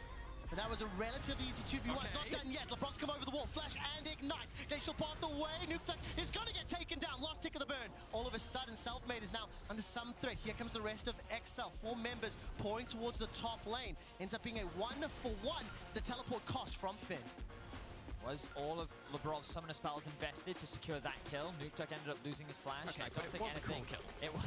It was a very cool kill indeed, but nothing massive going to be gained off the back of that. Just a bit of trading back and forth. A lot of vision invested towards the top side of the map. The Baron is spawning in about a minute's time. This will be the next big objective that we see both teams contesting over. Remember, XL with no real front line can't tank it for that long, but LeBron caught out. Let's take a look what happens here. LeBron just blown up. I mean, on those instant bursts, it's a great once again. Theft away. Heartbreaker over the wall. That's a double for Patrick, and that was just beautiful. I mean, LeBron was blown up in a millisecond, and Marcoon on Viego. Now, Mary, you talked about it. The first time we saw him this season on it, it got XL to playoffs. The second time we see it in playoffs, it is beautiful. I was saying, it's like, when's the next big fight going to happen? Turns out exactly what XL wants it to. And yeah, it is a lot about Marcoon shattering the side lanes, being there for the first picks in these fights too, and has played it now in some of the most important games this Orcs had. I mean, this is the 4th ever Viego game for Marcoon. And he has led the way. I do think you have to credit the whole team. They've responded well. Nukeduck has roamed every single time to back him up and help Finn, who's also been the leading charge, or the tip of the spear for so many of these engagements. I have to throw some criticism towards Lebrov as well, though. He's been caught out quite a few times this game, and we've clearly seen that Marcoon is very happy to take advantage of those oversteps. With Perkz still dead, this is a very easy time for XL, as they will secure their second Baron of the game and set themselves up to win the first game of this series. First ever playoffs. A lot of responsibility on this player's shoulders, and they're delivering in game 1. Is this your super team? The question XL asks Vitality. And this is not the most fair graphic to throw up, but Vedius, you were talking about XL's first ever playoffs. You know, historically against Vitality, XL have a 10-4 head-to-head. In the last 10 games they played, including the 2 this spring, XL are 9-1. Look at that, 2-0. This roster was, in theory, the weaker. A lot of tight prediction, 3-2s across the board. I think even Discord fans at home thinking that maybe Vitality just sort of edged this one out. But right now, game 1, XL looking great. You know, Mickey joined the roster, went on to Euphoria, says, we're a top 3 team, refuses to elaborate, leaves, right? Now, he said it again in the interview with Law today. I think we're a top 3 team. And already in this game one, I think he's demonstrating what he means. He's backing up his words, and it's still a long series to go. There's going to be adaptation, evolution, and both these teams are going to go back and forth, but XL are looking great in game one. Crucially, the players that we had a little bit of question marks around, Marcoon and Finn, what will they do? Can they handle Selfmade and Alfari? A resounding yes on the Viego as well as the Irelia. That second Baron buff used to siege this top tower. Vitality forced into their base. While that's going on, Markuna level 16, he's pushing the middle lane. Got those Baron-empowered minions. No mirror, the base is about to be cracked. This is the 1-4, which you know this comp was always going to go towards. Vitality, they're trying to get some chunks here and there, but trying to engage into this 4-man unit is so difficult for Vitality. Oh, look at this. A lot of chip damage. I mean, some credit here to the barrels, to some of the bursts from Vitality. They're chunking out the XL members, but it's not really slowing them down. Teleport from Nukeduck brings them back to the fray. The base is opened up, and the members in the top lane will shuffle down to the mid lane. We're 25 seconds from the next mountain. Drake_Perkz gets stunned up. That's a chase forward from Patrick. Super Mega Death Rocket is body blocked by Selfmade. He dashes away. 15 seconds until the dragon is up. There goes Finn. The duet finds LeBron. Blade Search once and twice. Vanguard's edge into a Nukeduck Eye shot. Another kill to XL. An inhibitor will fall, and XL have absolute control of the rift. It is a bad day to be a Nautilus. This game has been just LeBron trying to be on the front line and having absolutely no agency once the first bit of CC lands. Finn flies through the wave, and again, Vitality really struggling when they're trying to look for some kind of aggressive footing. They're getting punished over and over.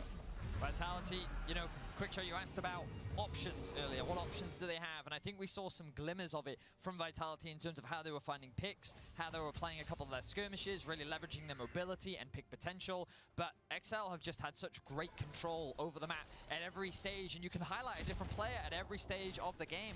You know, Finn in the later game skirmishes, Marcoon in his early game setups, Nukeduck being in the right place at the right time, Patrick just doing Patrick things, and Mickey always providing that utility whenever it needed it. It's just a really impressive team effort in game one, and I'm really excited to see the evolution of this series. Pressure is starting to mount for Vitality. It feels like that this game is done and dusted, but Finn not done just yet. He sees those low health minions. He could easily stack that passive. I mean, Come Finn on, is Finn, you playing want like it. him. I really like it. Has to do it. He's doing it. He's going. He's going. Go in. Level 18. Got the advantage. 1, 2. Needs 2 more. Looking for those autos onto Perkz. Dashes once again. 3, 4. Not even gonna need it. That pops the passive. Finn has got flash available to him. The chains will hold him in place for a moment. The rest of XL pushing in the bottom. However, they will look for a tower and secure it. Perkz is running for his life. Finn is literally unstoppable. 4-man unit from XL. Again, really hard for Vitality to find advantages there, and they're losing the side lane. XL have such a firm grip on the map. I mean, Finn's going to take the top inhibitor, completely uncontested. Nobody can stand toe-to-toe. The bottom inhibitor will fall. Bob's going to step forth. There's the dash once more. 2 stacks. Vanguard comes out once more. 4 members, 5 members in the party. Finn stays alive long enough. Buys some time with the stopwatch. Here comes the rest of XL. Wild Growth used. Sonic Rage. Sonic Wave does kick, but not going to be followed up. Finn goes in once more. Nexus turrets are falling, and Finn still stays alive. Nukeduck Golden inside the base. To a Vanguard's edge, as well as the duet. Stunning up Vitality. The Nexus will fall, and XL will win their first ever playoffs game. An impressive performance from start to finish from XL. Yeah, we saw a couple of greedy overextensions from Finn, but he more than made up for it with so much of his mechanical excellence. What a great game from XL. And now the pressure starts to fall on Vitality. And to me, it really felt like XL just read them like a book right from that level 1. We saw how badly that went, and they just continue to just have that step forward in the game. I mean, it's fantastic performance. The mobility within the composition as well, making it so difficult for Vitality to hold anyone from XL in place. So difficult to figure out where the threat is coming from, because every single member of XL had an item and gold advantage, which allowed them to just run amok. And so much credit, in my opinion, needs to be given to Marcoon in the early game, because Irelia is a very volatile champion. She can either hit or miss, and you have to make sure that she has a healthy laning phase. Her wave state was in an awkward spot, and if it wasn't for Marcoon covering in those early lanes, if it wasn't there to help protect this Irelia, this could have been a very different matchup. But they got him through the laning phase. He was involved in every single one of the early game kills, and you saw what monster he became later on. I mean, Namira and I were on Euphoria earlier this week with Kadril, and we were talking about Marcoon. Kadril talked very explicitly about how Marcoon's mentality and mindset is very determined. Very vocal. Very firm in his beliefs in how to play the game. That is a double-edged sword. Today, in his 4th ever Viego, he absolutely pops off exactly how we talk about. Exile Strike first off the back of Finn's Irelia, and after the break, we will dissect this impressive performance.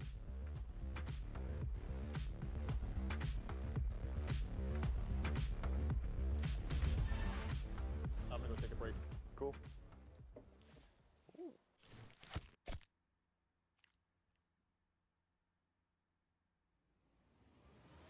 Even the biggest champ needs a break.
What up, fam? Let's do this.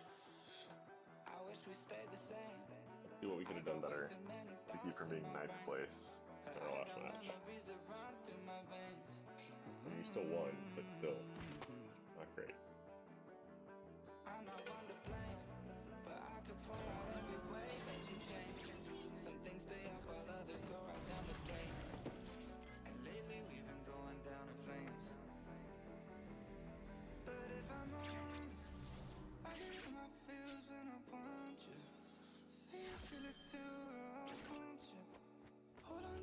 Welcome to Summoner's Rift.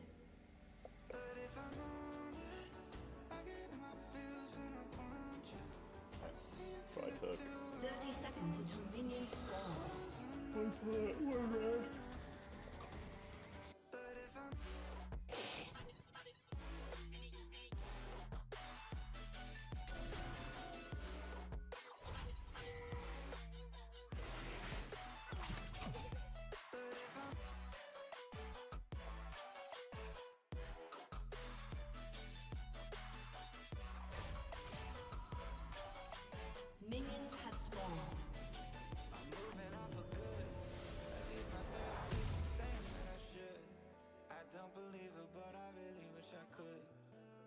Instead, I guess I'll stay misunderstood. Oh, 'cause I'm stuck now, just trying to figure a way out. I've tried but can't seem to slow down. I don't know if I want to, but if I'm honest, I get in my feels when I want you.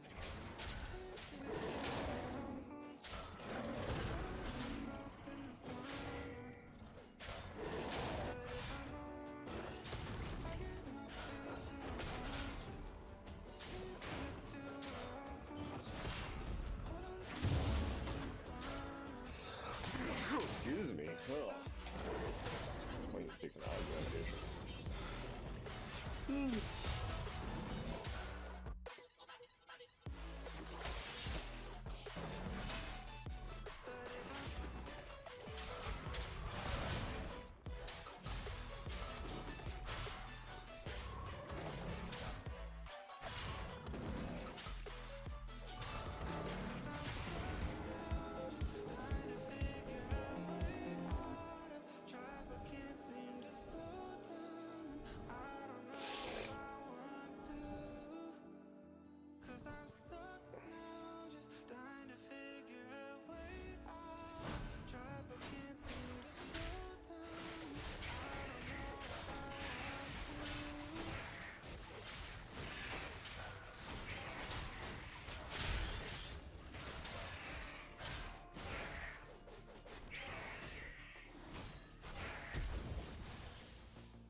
the Dark Souls where I went wrong here?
Unstoppable.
Team's turret has been destroyed.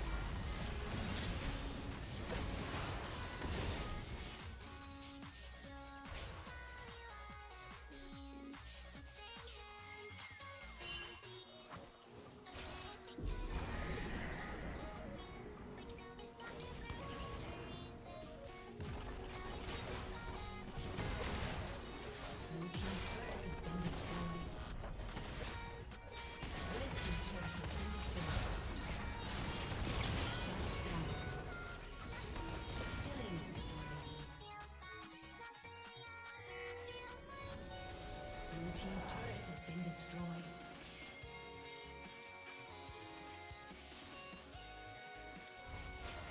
Blue team's turret has been destroyed. Red team's turret has been destroyed. Dominating. Shut down.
Red team's turret has been destroyed.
team's turret has been destroyed.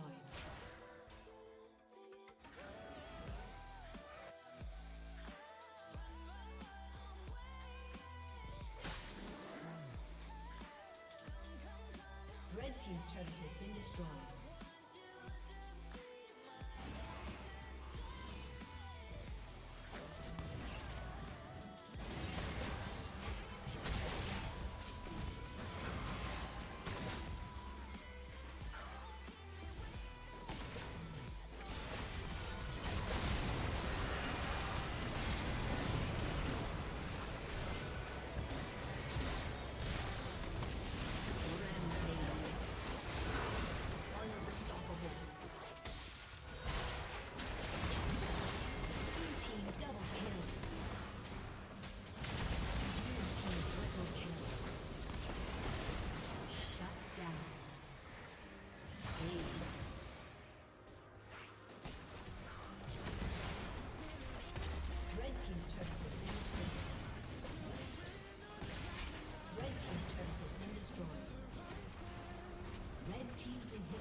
I'd say we need to work on our team fighting and just like ganking.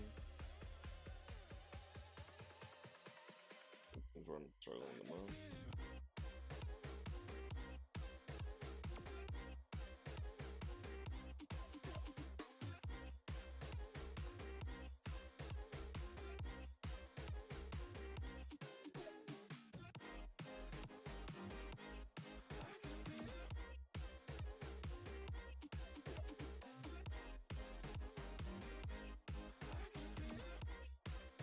If I asked you to name the one biggest thing that low elo and high elo junglers do differently, what would you say? Here's the thing, most players have this misconception that challenger junglers are these supercomputers, predicting every move, knowing every lane matchup 12 moves ahead of everyone. Yet, all it takes is for you to tune into some of the most popular jungler streams to find, well, let's be honest, it's not a role known for the most mentally stable people. So, the role that requires the most decision making have people who are emotionally unstable, not exactly the best mental state for making decisions, and yet you can see them tilt their way to challenger year after year. So what gives? Well, I'll let you in on a little secret. Your concept of what makes a good jungler has likely been wrong all along. Now, another huge misconception players have is quite literally how improvement works in League of Legends. When you think of a person climbing from bronze to challenger, you likely imagine their improvement to take the shape of something like a pyramid, where the space in each tier of the pyramid represents what you have to learn to get to that rank. At the bottom, you have bronze, silver, and gold, making up the bulk of the space or improvement in the pyramid. Here you master all the fundamentals and basics, and as such, it takes up the majority of your time just to get to gold. Then, as we get into the higher ranks, Platinum, Diamond, Master, Challenger, at that point, there's less you have to learn, so there's less space in the pyramid. It's just about getting a few finer points correct. Kind of as if getting good at League of Legends is like an ice cream sundae, with the low to mid ranks being all the ice cream, all the fundamentals and basics, and that once you've mastered that, then the knowledge needed to push to the higher ranks is just the cherry on top. Well, I'm here to tell you, this is completely wrong. Instead, improving is more like this odd shape that is more reminiscent of something Joe Rogan saw after taking DMT. You see this thin little strip? Yeah, this space represents everything you need to learn to get to the rank of Masters. Then you see this giant area? Well, that's everything you need to learn to get to Challenger from Masters. I know you probably don't believe me. How can the gap between a Masters player and a Bronze player be smaller than a Masters player and a Challenger? Well, here's my promise to you.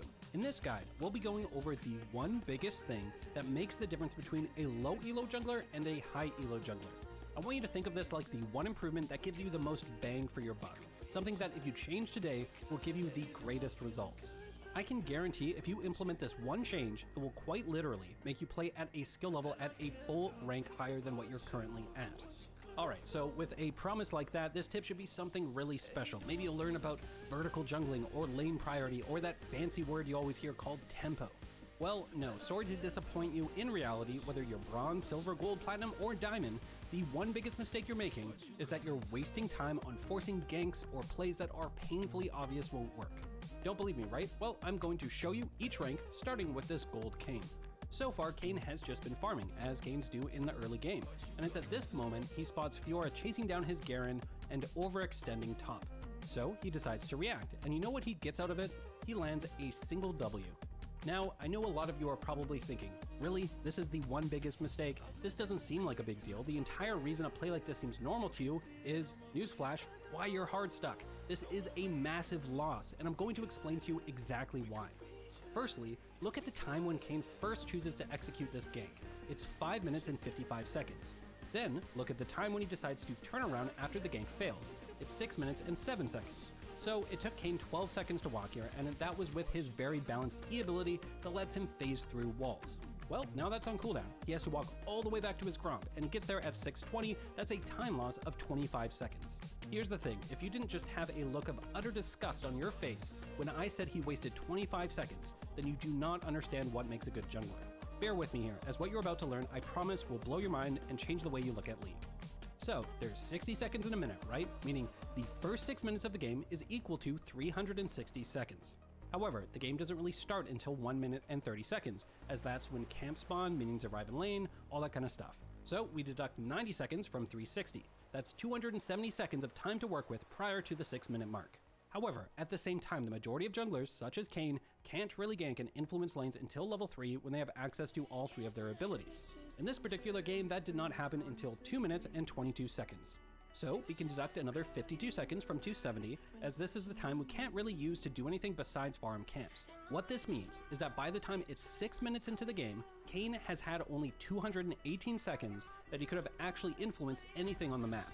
And I want you to remember, we just saw him waste 25 seconds. Well, that 25 seconds represents about 11% of 218 seconds, the total time he's had in the early game. I really want you guys to understand just how insane this is. What this means is that if Kayn had just chosen to ignore this game time, and just farm his Gromp instead, he would have been You're still not convinced, right? Well, consider this. Consider how long it takes to actually farm camps. In this case, at this time in the game, it will take Kayn 10 seconds to farm his wolves and 14 seconds to farm his Gromp. So let's just average that to 12 seconds. Well, a Gromp is worth 90 gold and the wolves 95, or a total of 185 gold. This means that 12 seconds of time, the average amount of time to kill a camp, is roughly worth around 93 gold, the average worth of a camp.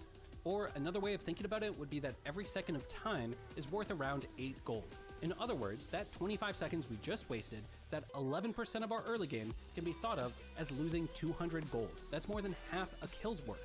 But no, it doesn't stop there. You see, when you reveal yourself on the map, you instantly lose all map pressure everywhere else, as no other role needs to worry about being ganked by you. This means that the enemy jungler then has free reign to whatever he wants with no risk of being counter-ganked by you. For example, the enemy Viego was just casually walking back onto the map when he suddenly spots Kayn ganking topside. As soon as Kayn is revealed on the map, it now means that Viego can gank mid if he wanted. He can gank bot if it was overextended. I mean, if Kayn's Raptors were up, he could steal them. You should really begin to realize not only are you throwing away 11% of your early game, tossing 200 gold aside, but you could be giving the enemy free kills on your laners and free counter jungling, putting you even further behind. And this, right here, this boring 25 seconds where he did nothing, is the difference between a good high elo jungler and a bad low elo jungler. A good jungler understands that what looks to be like a very small mistake on trying a gank that didn't work is actually the main reason why you aren't climbing ranks. Okay, so you should now understand why this is so bad and the #1 priority to fix. So next, we'll be teaching you, well, how to fix it. To do this, let's go back to when Kayn first chose to gank top. So, right now, he checks top and sees this. Now, I want you to tell me, why is this a bad idea to gank this lane? Is it A, because of the matchup, Garen won't provide us a lot of help in setting up the gank with his lack of crowd control in his abilities? B, Fiora is level 6, while Garen is level 5. Or C, because Fiora is an overpowered broken champion that needs to be nerfed. Oh, all three. The answer is B. Fiora is level 6, having access to her ultimate, while Garen is still level 5. Here's the thing though, evaluating a gank like that is not binary. It's not just, yes, this is a good gank, or no, this is a bad gank. In reality, you're playing the odds, it's based on probability.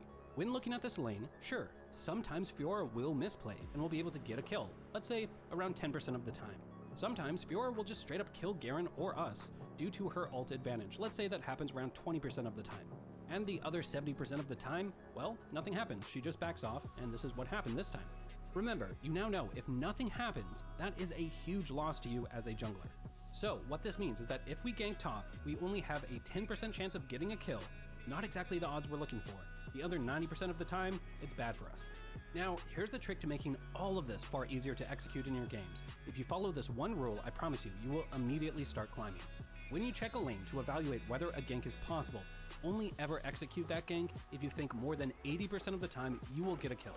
With this new rule in the back of your mind, let's jump forward a bit, where this Kayn finds himself in an almost identical position. Fiora is once again overextended top, and Garen, well, he's teleporting in. I want you to tell me, looking at this, would ganking here have an 80% chance of success or higher? No. The answer is no, and here's why. Sure, Fiora could be brain dead and just stand there at the tower letting Garen teleport in. However, far more likely is she just backs off, recognizes she's in danger as she sees the teleport. In which case, we either waste her time like before as she just casually walks away, or we do what this Kayn does and overcommit and die 1v1 to the top laner that's 2 levels ahead of us. So, you know what would have been better? Just farming our Gromp while we wait to see if Fiora decides to stay once Garen finishes his teleport. If she does stay, then we can move to gank, as it increases the chance of success dramatically. Maybe this is a gold player problem though, right? I'm sure platinum players don't make such simple mistakes. Well, here's a platinum Gwen jungle. She's near bot lane, and her Caitlyn is in lane. She moves her camera and sees this. Now, if Gwen ganks this, does she have more than an 80% chance of success? No, it's a 2v2. The enemy has a big wave built up, and they're all the same level. There's just no clear big advantage that indicates this has a very high chance of success. I mean, Gwen literally gets so lucky in that the enemy Jinx just full tunnel visions on Caitlyn.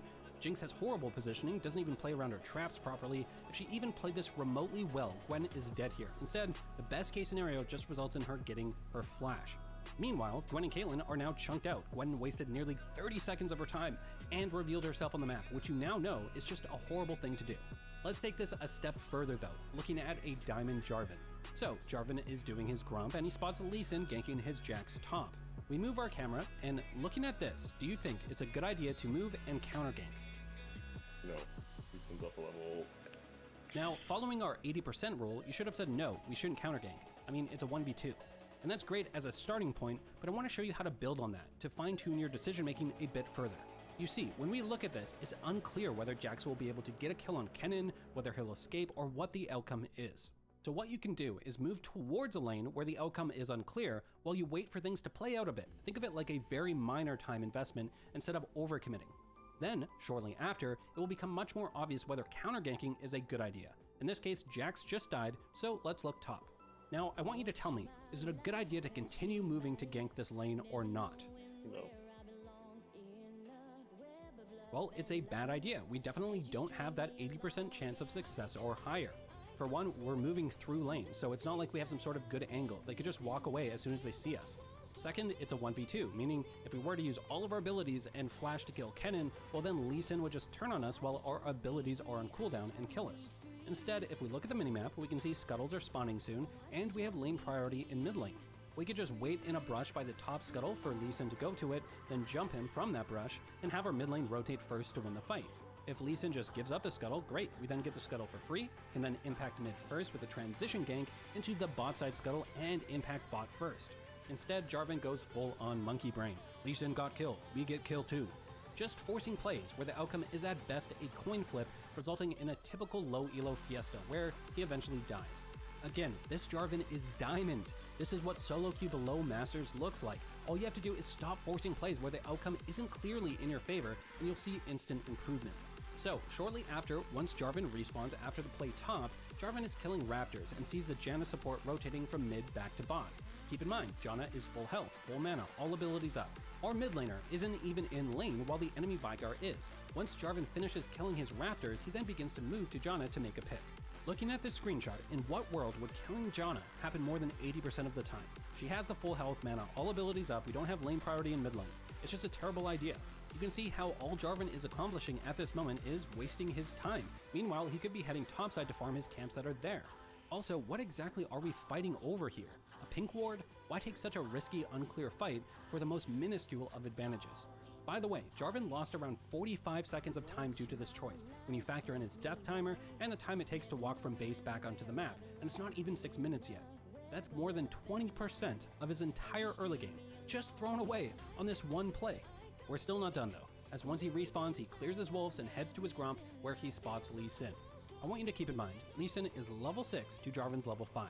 When we look at our nearby lanes, we can see we lack priority in both of them. Hell, our Jax isn't even in lane. We have no clear advantages. We obviously don't win this more than 80% of the time, but this Diamond Jarvan does not follow this simple rule and dies shortly after because of it. Now, here's what's really crazy about all of what you've just learned.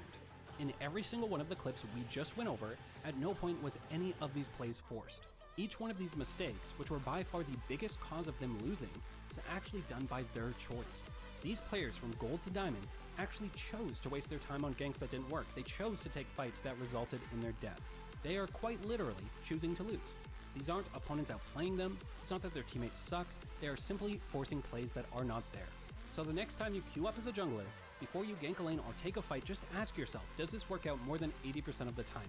If the answer is no, just don't do it. Look for better ways of spending that time instead. And I promise you, you will see an immediate improvement in your gameplay. Alright, we hope you learned a lot in this one. We here at SkillCap want to thank you for watching, and we'll catch you in the next one.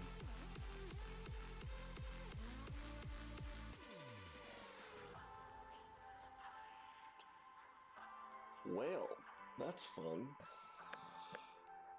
Main role, and it's Genji against the highest peak Damwon Kia, right? They peaked at the end of the season, which is the most important time. That's really where you want to peak, as guys, we do have our point of the match video, so let us jump into that and break it down for you guys bit by bit. All right, second semifinal match here of round 2. 3-0 landside for Damwon Kia, and the kryptonite of Genji has been Damwon Kia in these critical matches in the past. Notice in round 1, Genji were able to take them out 2-1, and then in the second round, even with substitutes, Genji were still able to clinch the series 2-1, so 2-0 in regular season.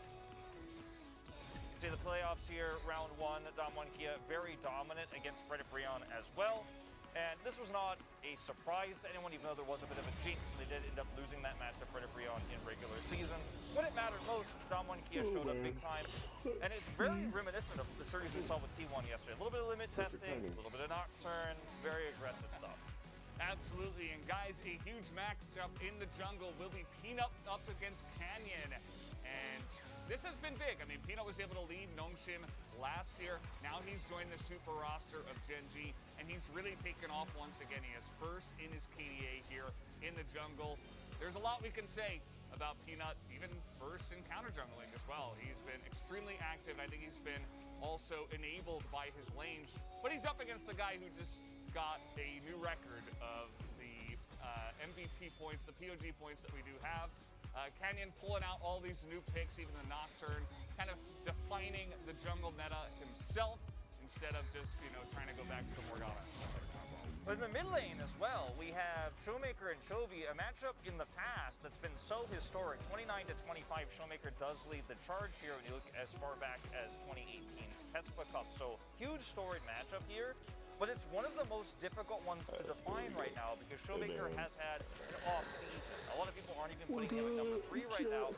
And Chovy missed a lot of the season. He was sick, he had COVID-19, wasn't able to play, was subbed, then was also pushed to the top lane. And some of these stats that you see for Chovy will be somewhat affected by this because he played less games than Showmaker, for example, but his stats are still absolutely fantastic when he showed up. Some of these stats as well, like his #1 in solo kills, his KDA, are arguably more impressive, actually, considering how few games he played, in fact, in the dominant wins that they had. So it's a really exciting matchup between these two because we will see, I think, most people favoring Chovy going into this one just because of his individual performances when we did see him. On the other hand, Showmaker had a fantastic performance, has the widest champion pool right now in the mid lane. Look at his champion pool for the match against Predaprion. Pulled out the Twisted Fate, you could argue. draft mistake there from Frederick Brion, but also played Lucian, got early prio, did tons of damage in this game, kill participation up at 70%, and the guy totally owned. He's kind of insane as we do have Peanut, or not Peanut, rather, Duckdom up against Ruler down in the bottom side. You can see 16-3 the matchup so far as Duckdom, you know, again, another one of these players that's actually coming from Nongshim, but now on the other side of the teams here, joining Damwon Kia, a perfect KDA in that match there. He also showed a very wide champion pool himself. He played a hyper carry into Zeri, and then he went over and just casually played Ziggs, one of the mages that we have here down on the bottom side with an 83% kill participation, which is very high for 80 carries. Very, very good to see. But again, Ruler was able to pull off some heroics of his own, really showing us, I think for the first time, the true power of this lethality Xayah and what it is able to show with, you know, specifically this play, right? The engage that went on to him, he was able to handle that extremely well. He doesn't necessarily play a lot of these mages, but he has shown that he can, just not that he prefers them. Also, one of the players that can actually still pull out the Jhin. You know, we don't really see... The best part about doing things yourself? It's free. Like doing your own taxes with H&R Block free online, where more people can file free than with TurboTax. Help is here. Oh, there's my little nephew. He looks more like Dad every time I see him. Dad is old. Right. So your message said you wanted to talk about insurance? I said I want you to talk about insurance. Well, most people know that bundling home and auto saves you money. Keep saying your words. But did you know that new customers who bundle and save with Progressive can save an average of $800? Sleeping baby. I love you too. Be the Jhin too much anymore, but and of course, I mean, on a team like this, Gen G, where you have so many superstars, the fact that he does so much with the gold that he's given is truly unbelievable and just outputs so much damage for his team. Ruler versus Duckdom going to be a very important match. Yeah, I really like the Jhin showcasing we saw there at the very end because he's one of the only players who can make it look like a carry, 80 carry in the late game. As noticed, Damwon Kia, their stats in regular season are going to be dwarfed by their extremely dominant performance in the first round. And sometimes, you know, I don't always like these PO round 1 stats because it does really make you look inflated, because if you look at some of these compared to Gen G stats, might be a little bit misleading in terms of Baron percentage, right? Where they did not drop a single one, of course, against Frederick Brion. Herald percentage, you know, 2 out of the 3 they did end up getting there. Gen G knows, though, in terms of that Herald percentage, they are 10th in the league in terms of the Herald control. They find value in their Drakes, and they find value in lane. That's why Chovy is such an integral part of this roster. He ganks from Peanut, falls from Peanut on late game objectives. Their Baron percentage is higher than Damwon Kia's regular season. It's laning and the late game where they really find their value. They're kind of the opposite of T1. Like, they don't actually get early turrets, they don't get early Herald and control the game. That way, they actually get leads in lane. Yeah, and for what they're giving away in the Herald, sometimes they allow Ruler to kind of just be in the bot lane and by himself and get some pushing done and getting some gold.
happens until minions spawn.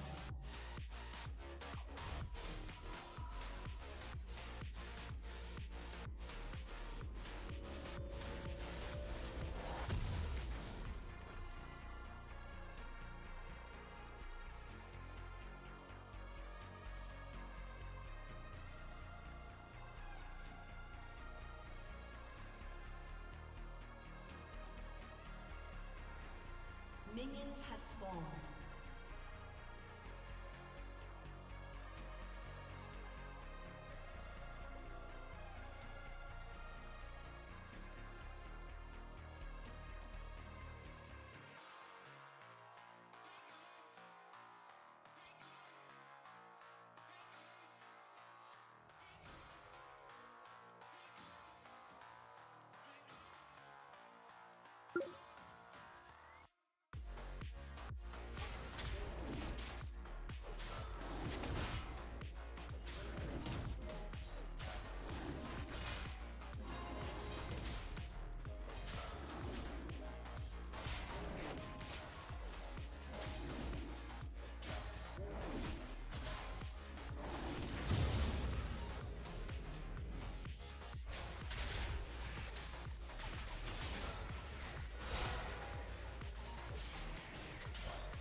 First blood.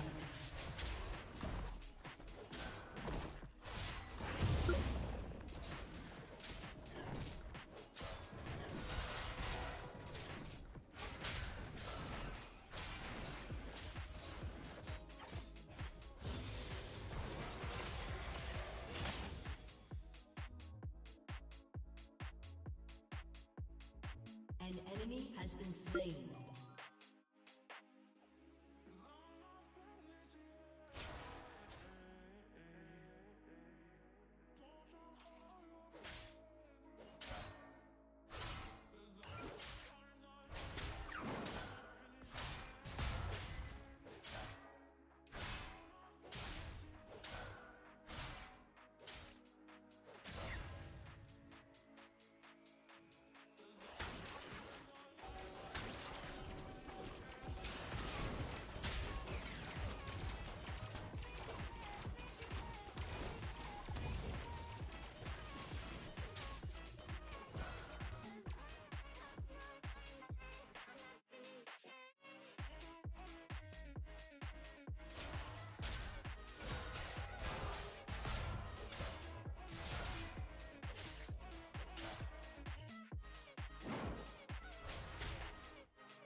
Dominating.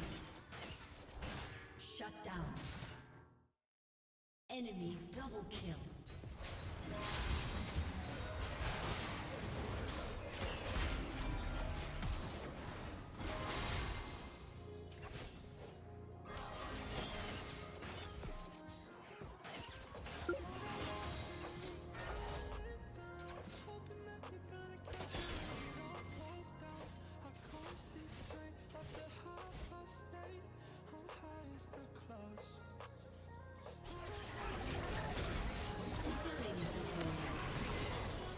You have been slain.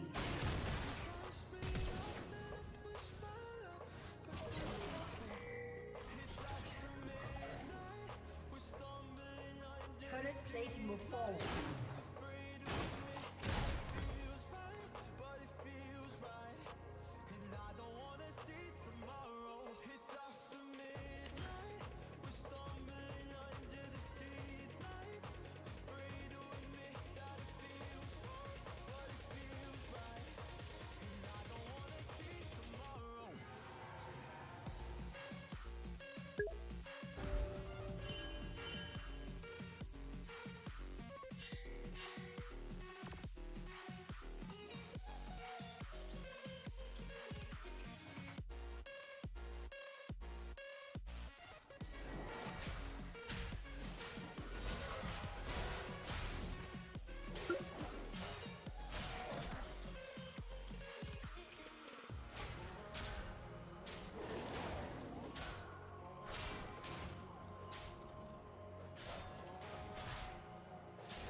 An enemy has been slain.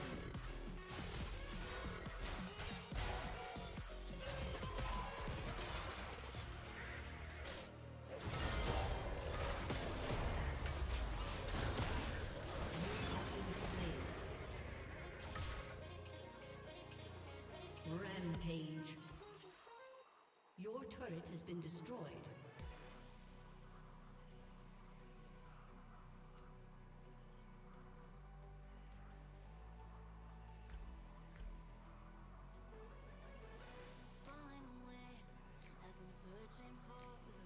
Your team has destroyed a turret. Shut down.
kill.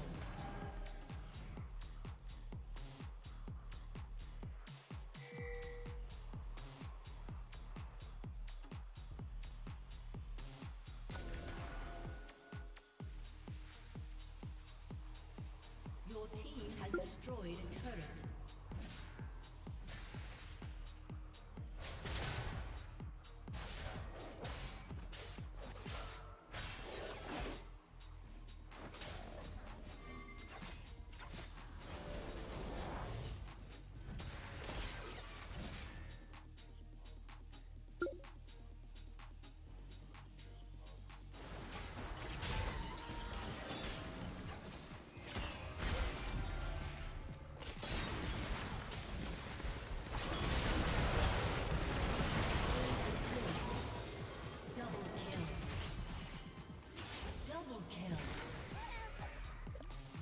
Been slain.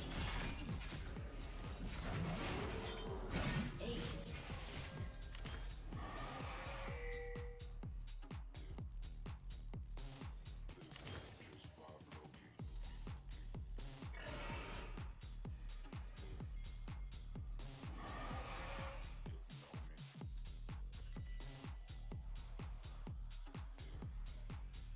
Your team has destroyed a turret.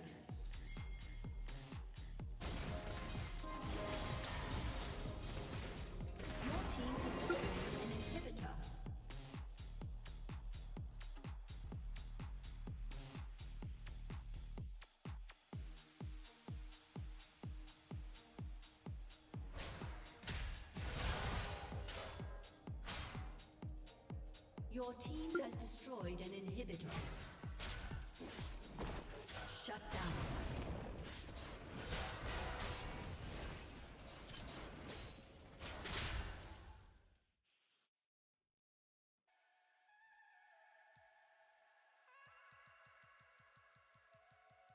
An ally has been slain. An ally has been slain.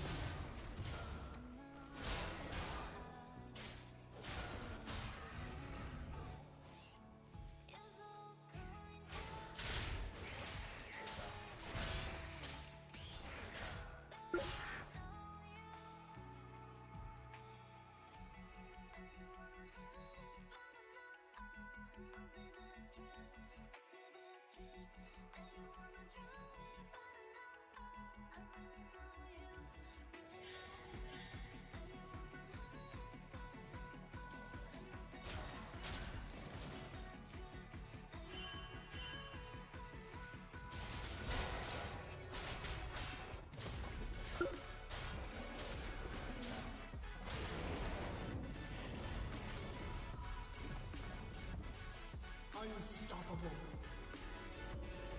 Shut down.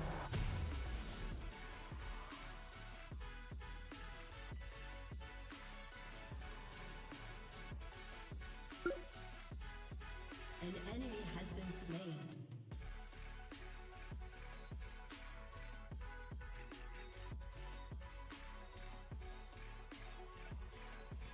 An enemy has been slain. Double kill.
enemy's inhibitor is respawning soon.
An enemy has been slain. Your turret has been destroyed. Double kill.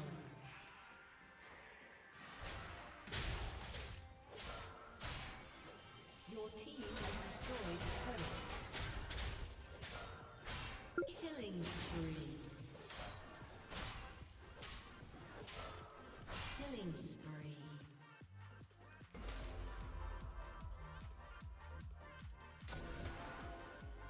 Your team has destroyed an inhibitor. Ace. Victory!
Who blew their flashes? Marcoon and Mickey for Perks.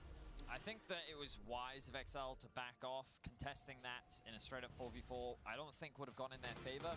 I think that's also why Mickey went for that flash play in the first place. If they could catch Perks out right off the get-go, it would have been a much more favorable fight for them, even if they just chunk him out.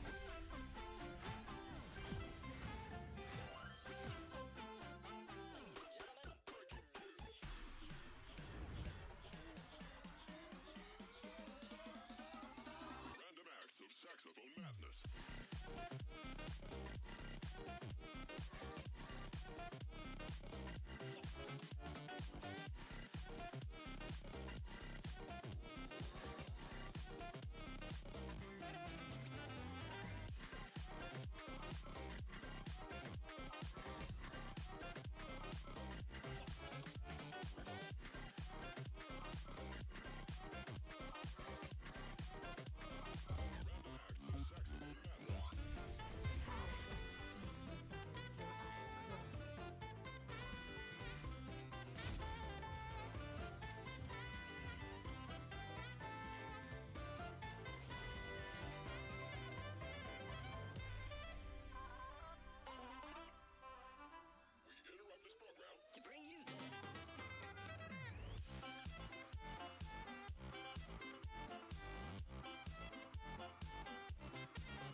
So we had a really fantastic series between the two of them in the first round. It was match 10, of course, and it was honestly the best match we've had all season, including the playoffs, to be totally frank, so far.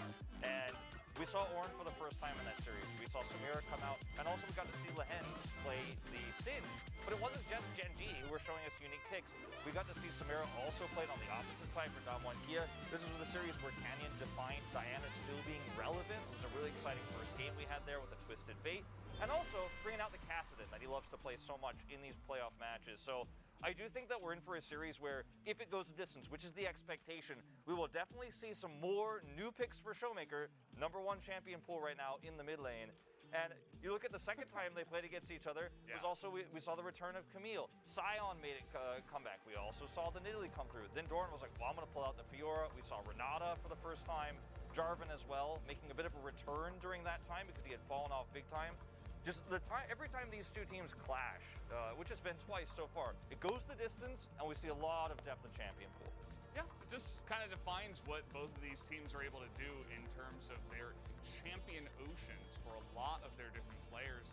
DK's hidden card, will DK show another pocket pick? And I wouldn't be surprised if we see something new in this series. We were talking about it even on cast yesterday, where it's like, it's a best of 5 against an incredibly strong team on the other side. You have to show your hand, which is, of course, great for T1 because they get to kind of see a lot of things. So you can't really save anything for T1 because you've got to get through either DK or Gen G.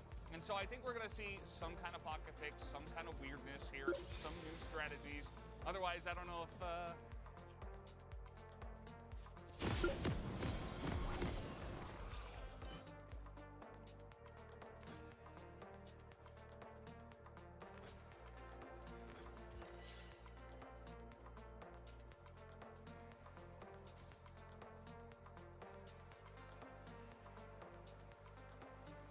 Welcome to Summoner's Rift.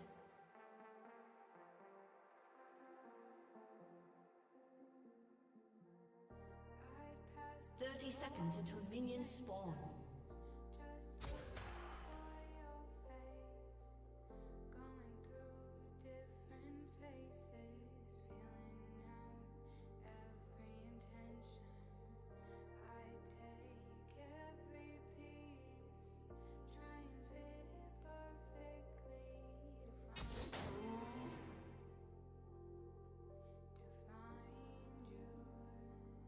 Minions have spawned.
An enemy has been slain.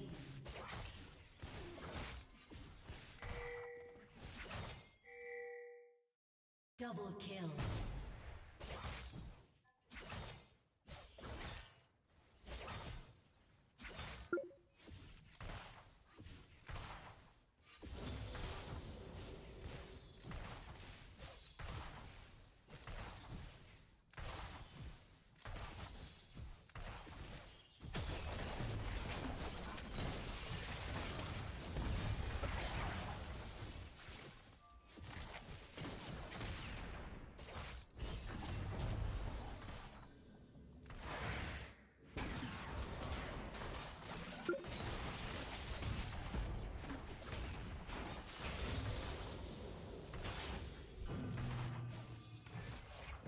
Shut down.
An ally has been slain.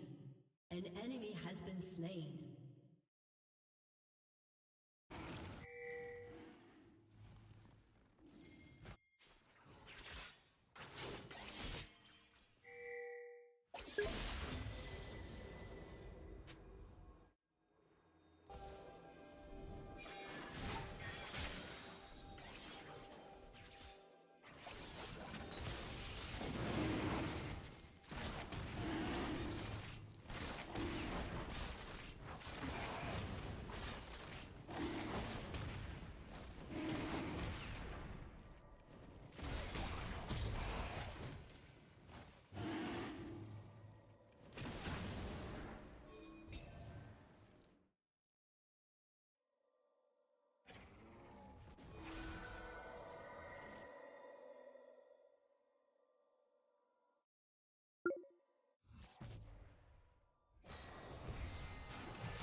has been slain.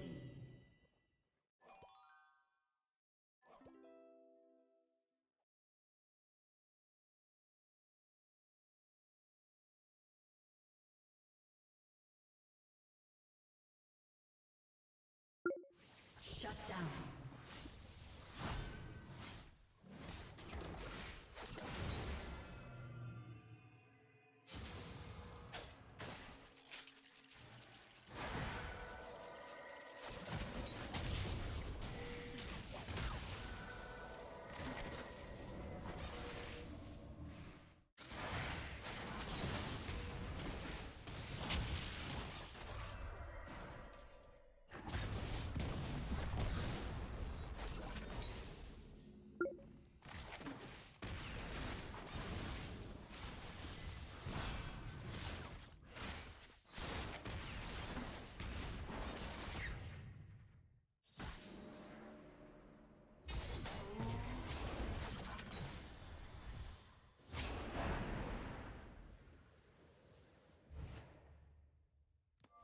An enemy has been slain. An enemy has been slain.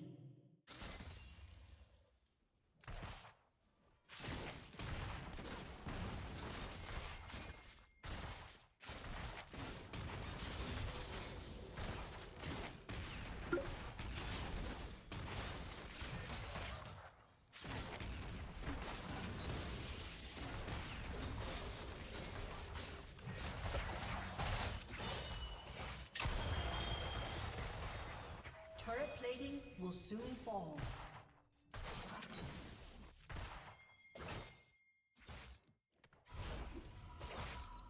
Killing spree.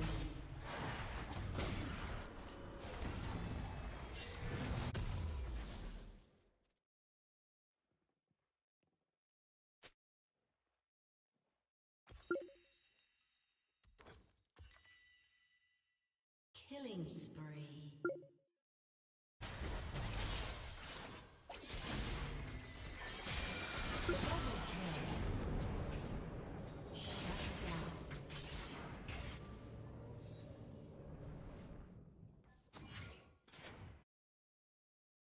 An ally has been slain.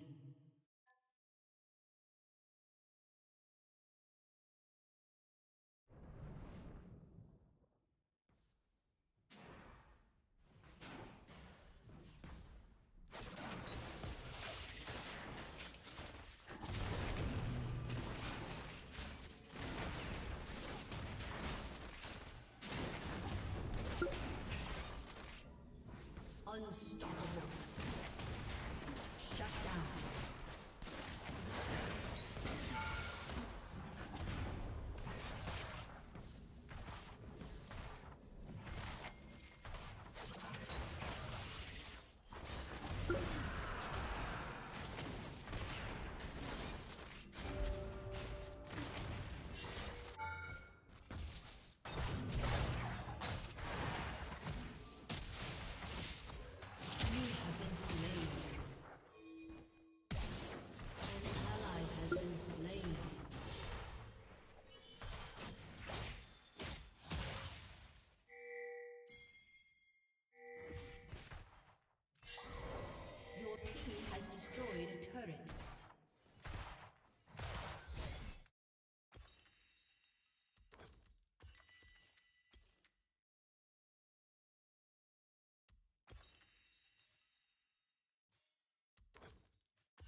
An enemy has been slain. Your team has destroyed a turret. An enemy is unstoppable.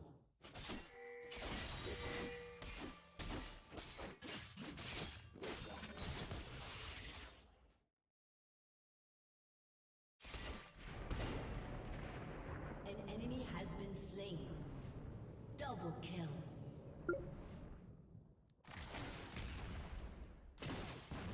Your team has destroyed a turret.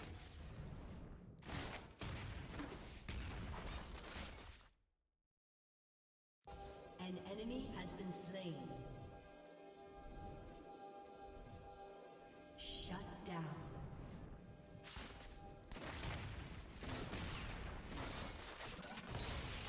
Your team has destroyed a turret. An ally has been slain.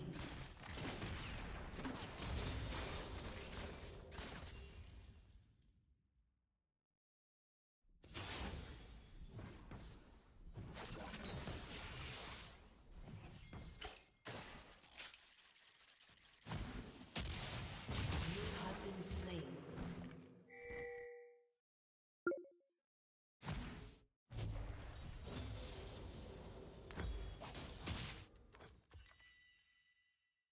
An enemy has been slain.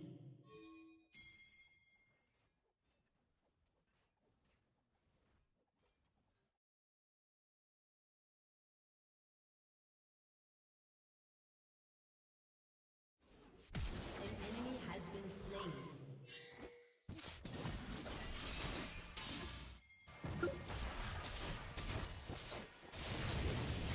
Killing spree. Shut down.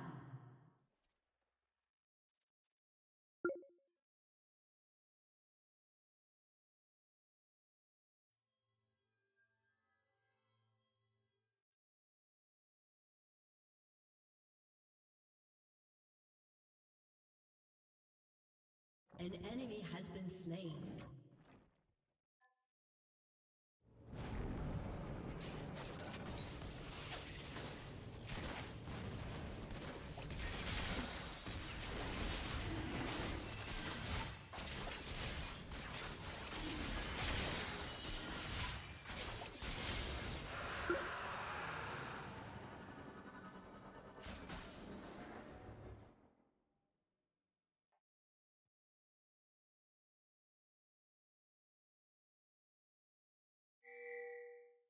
Shut down.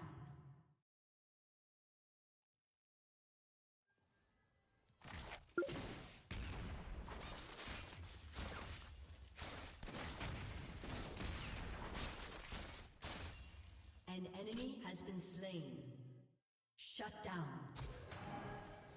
Your turret has been destroyed.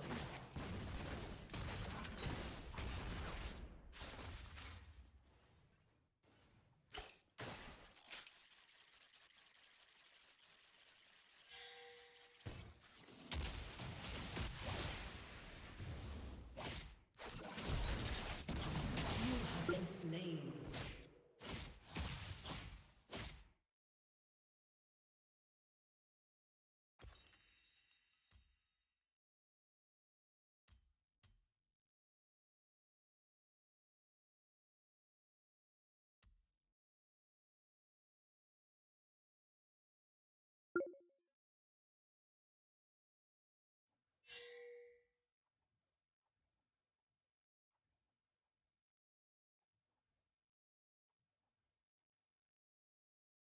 Your turret has been destroyed.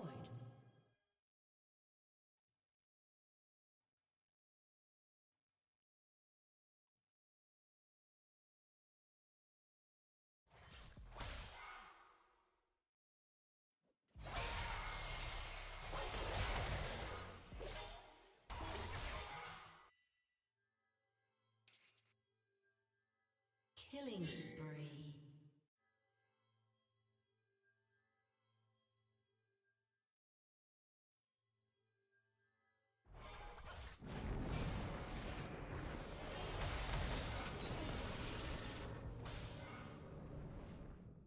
An ally has been slain. An enemy has been slain.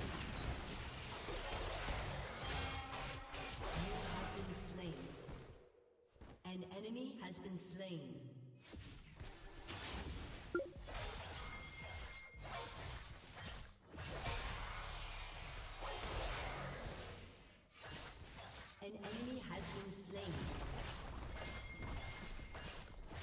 Your team has destroyed a turret. Your turret has been destroyed.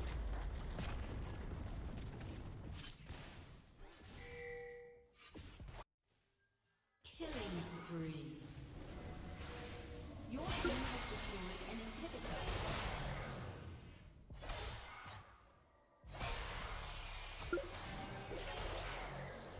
Rampage.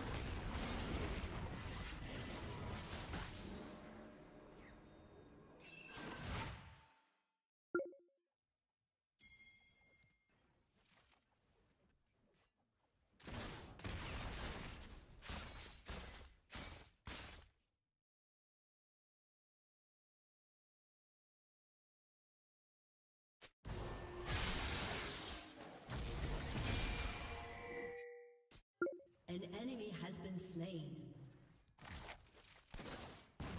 Double kill. Rampage. Shut down. Triple kill.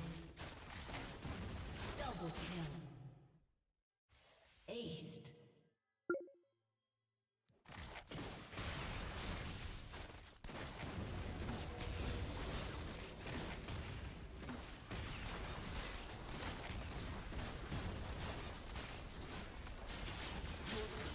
Destroyed a turret.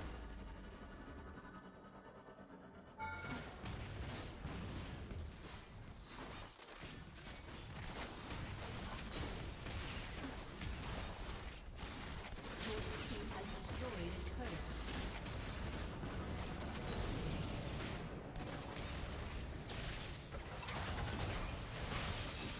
Shut down.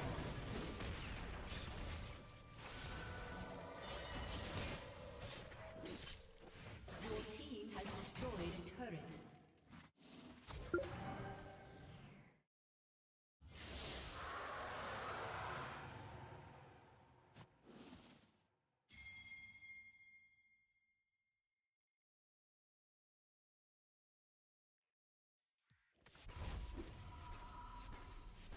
Unstoppable.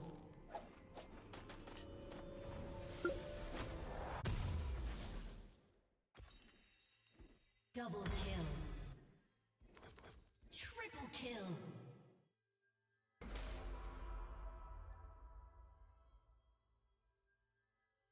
Quadra kill. Penta kill. Aced.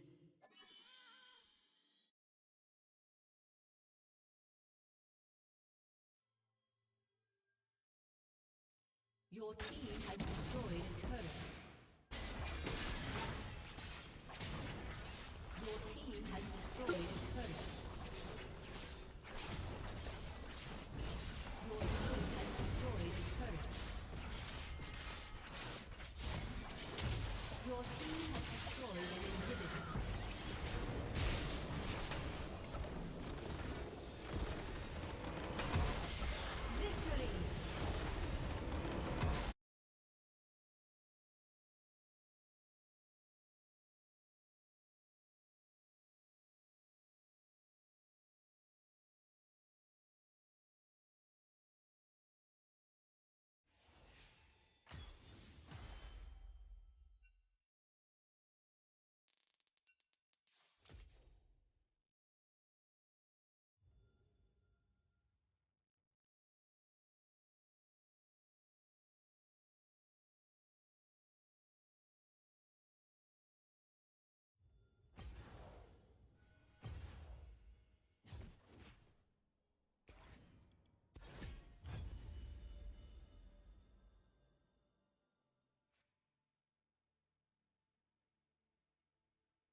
one more, and then we gotta go buy some baseballs for baseball practice. Let's check and see if they can have this score. Oh, which still looks good too.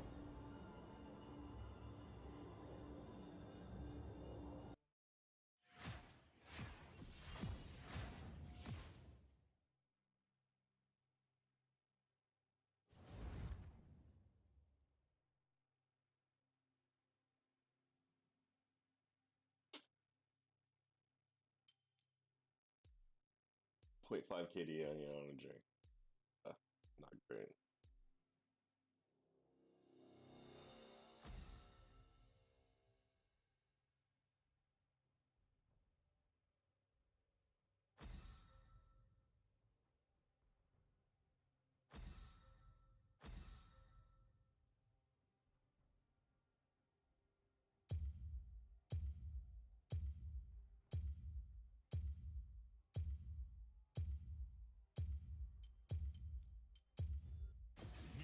Cancellation fee.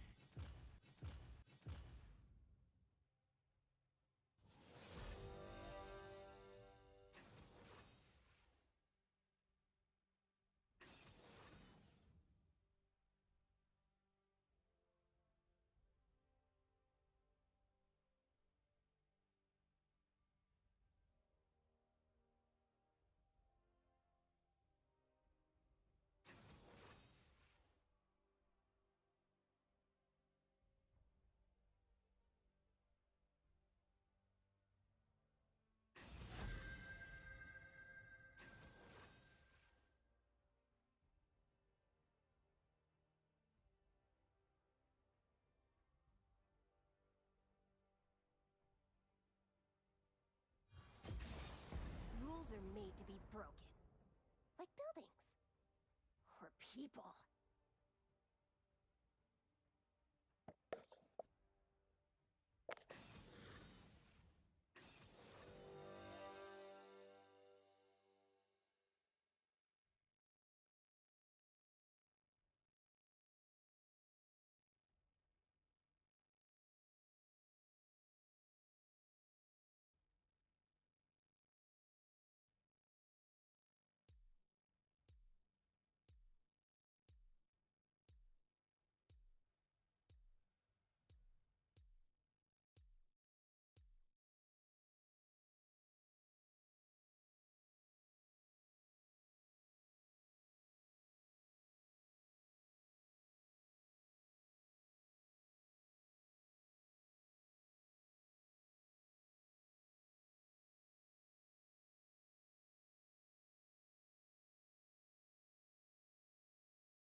How the fuck have I got involved in the marathon on the way home from a rave? Sorry, bro. How the fuck have I got involved in the marathon?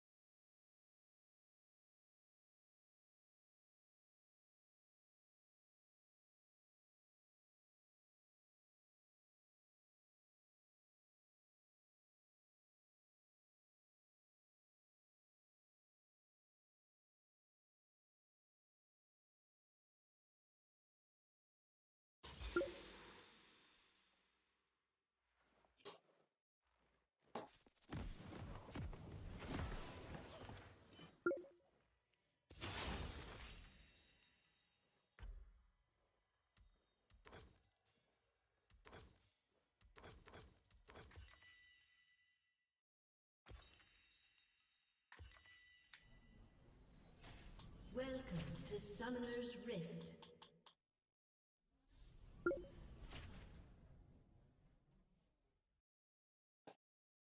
"30 seconds until minions spawn.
slain.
Slain.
Where do we go from here, guys?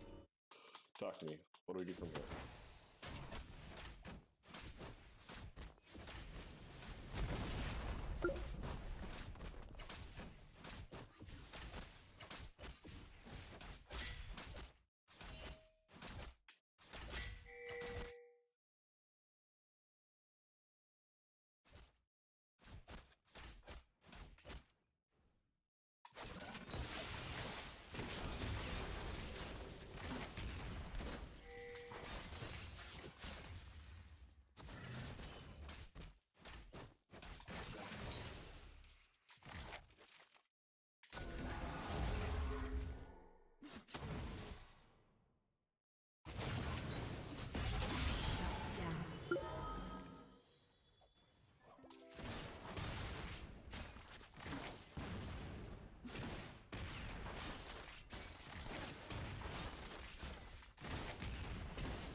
Turret plating will fall soon.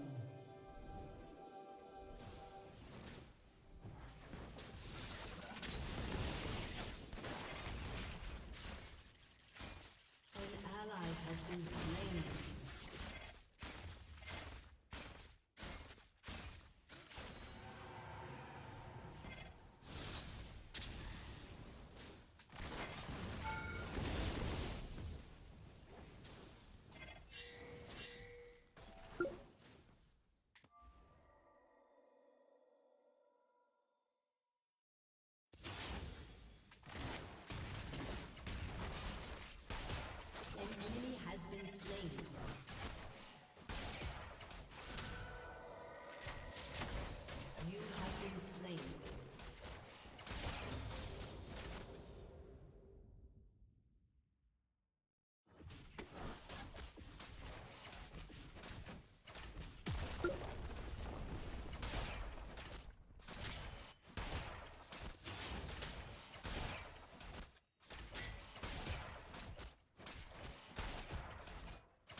Been destroyed.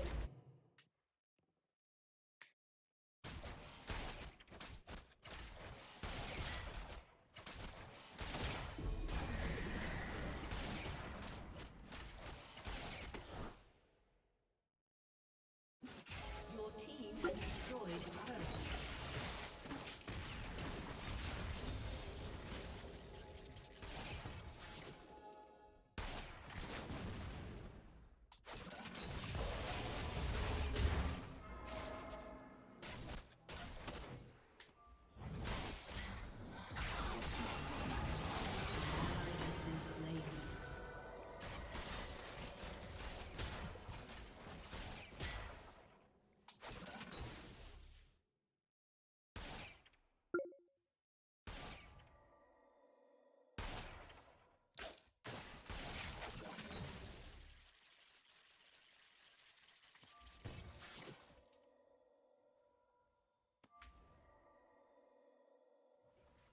Enemy killing spree.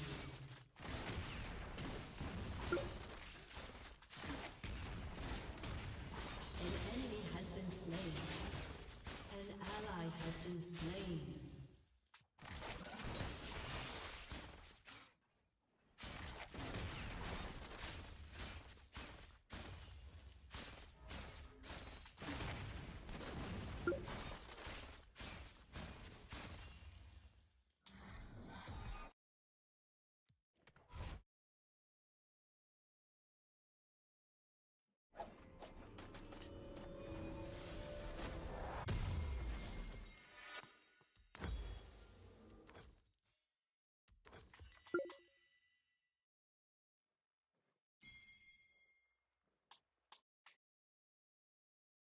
An ally has been slain. An enemy has been slain. Your turret has been destroyed.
An ally has been slain.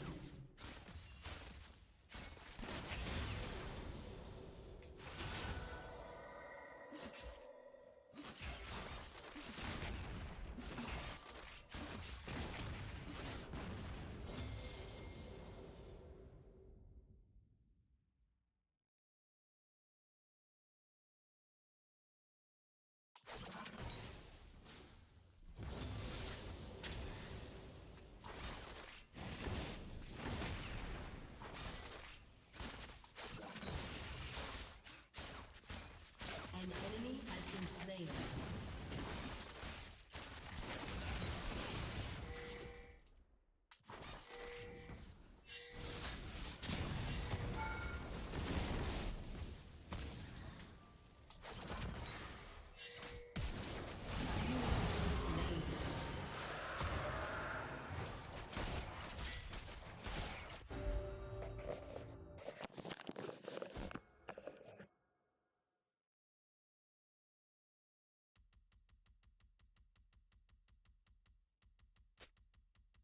An ally has been slain.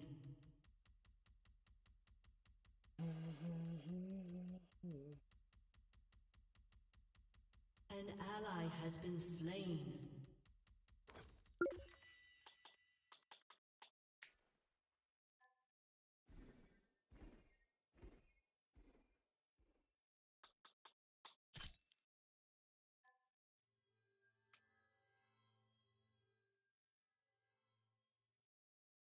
Your turret has been destroyed.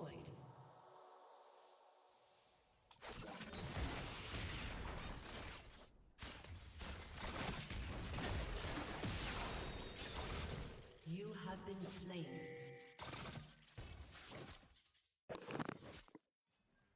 Shut down.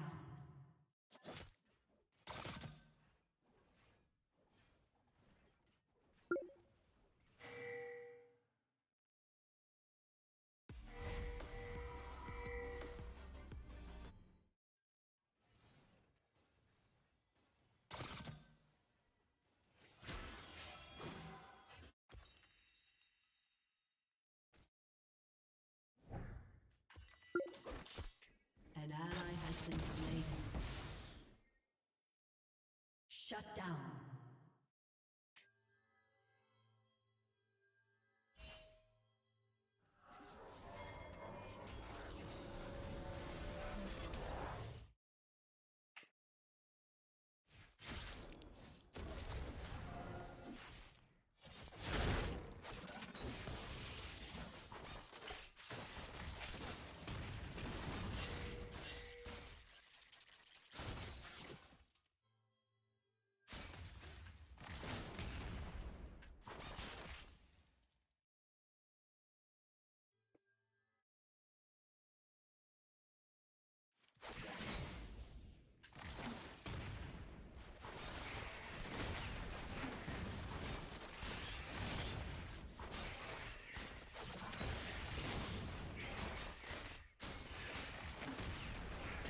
Okay, Google, is my garage door open?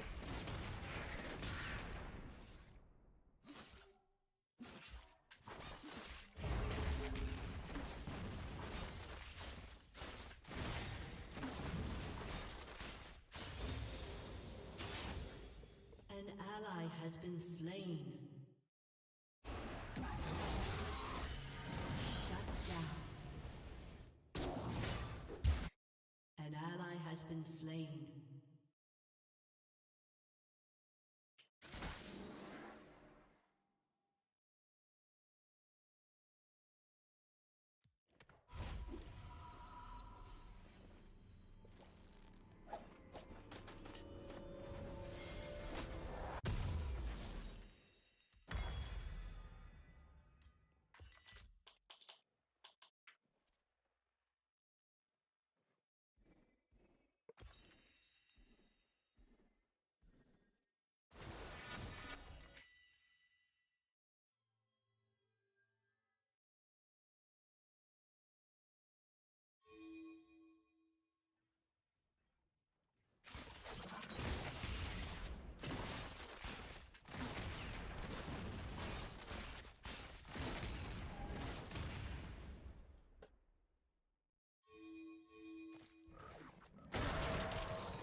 An ally has been slain.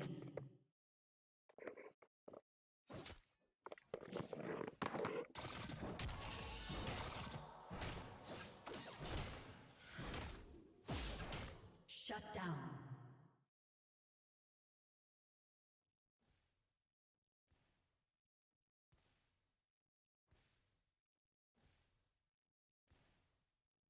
Your team has destroyed a turret.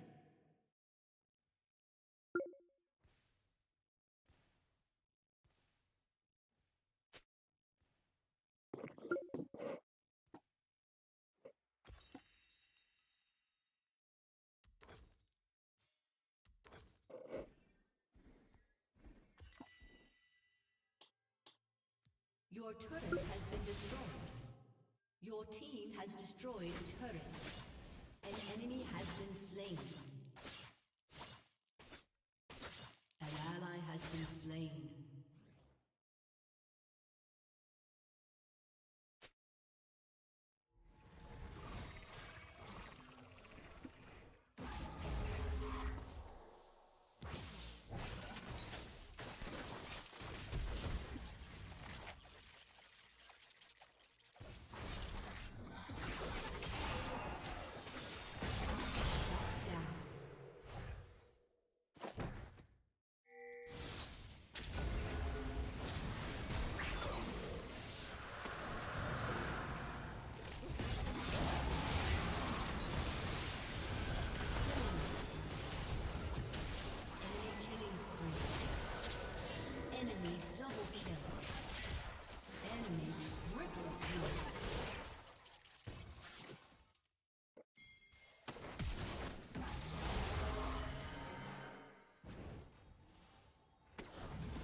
An enemy is dominating.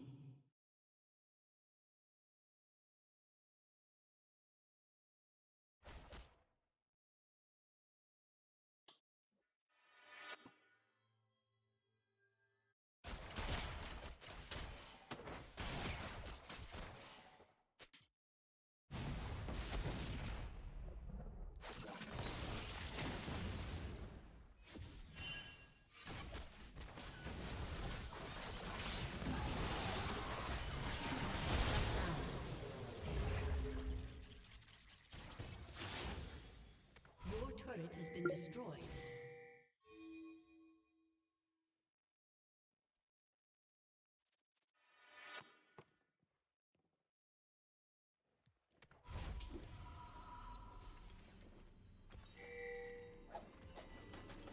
An ally has been slain.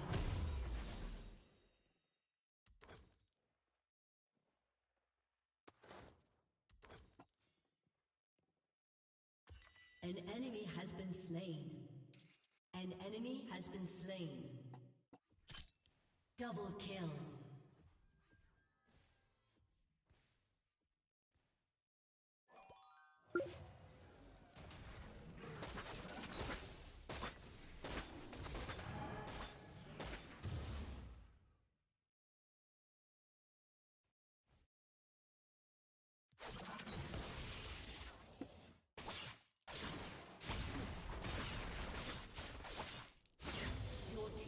Destroyed a turret.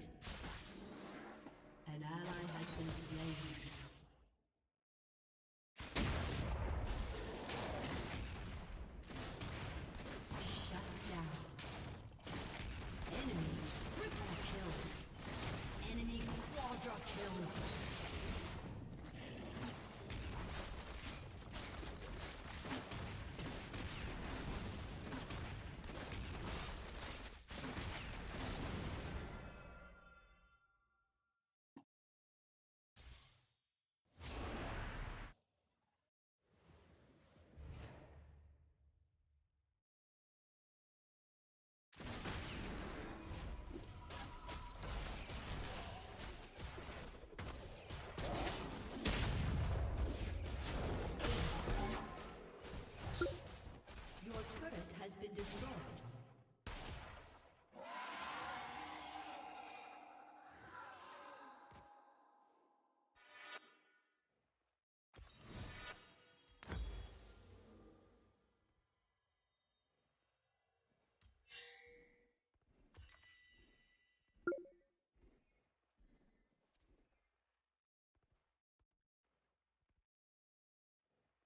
An enemy has been slain.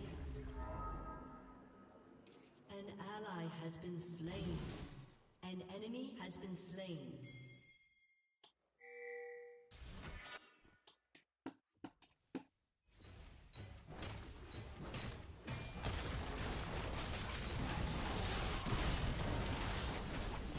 Shut down. An ally has been slain. An ally has been slain. You have slain an enemy. Enemy double kill.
An ally has been slain. Your team has destroyed a turret. Your inhibitor has been destroyed. An enemy has been slain. Your team has destroyed an inhibitor.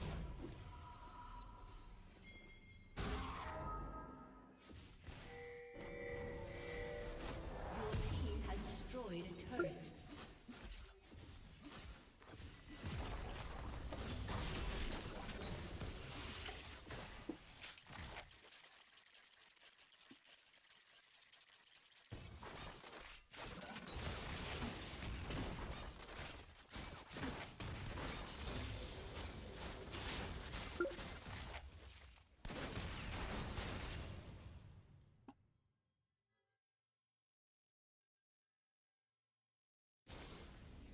An ally has been slain. An enemy has been slain.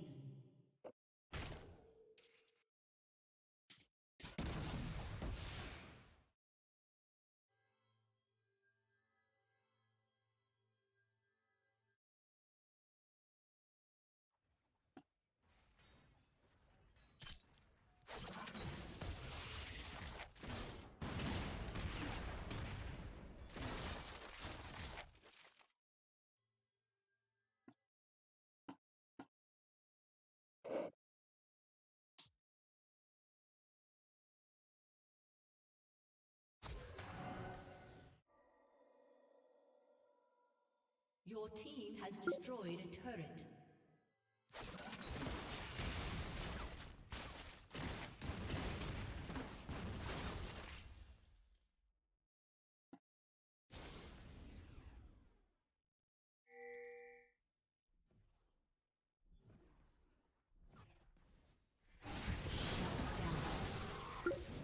Enemy killing.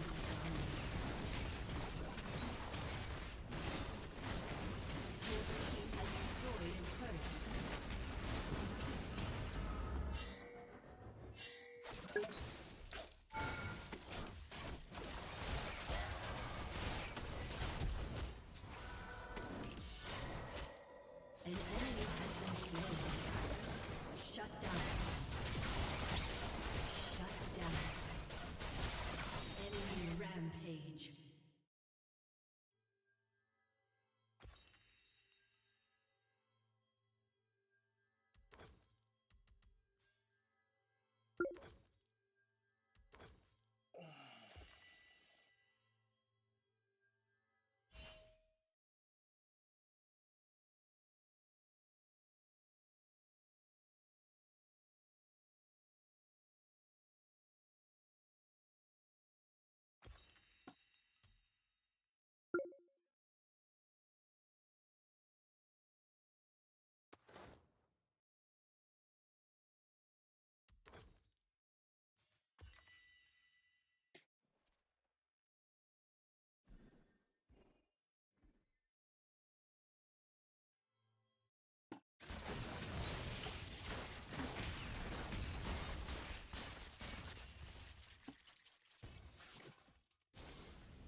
Enemy killing spree.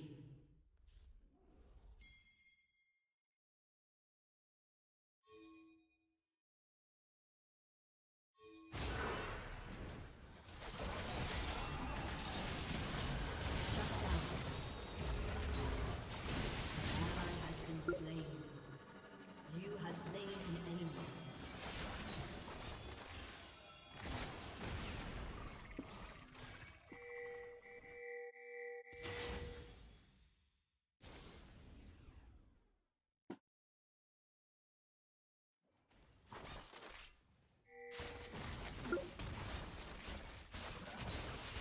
An enemy has been slain.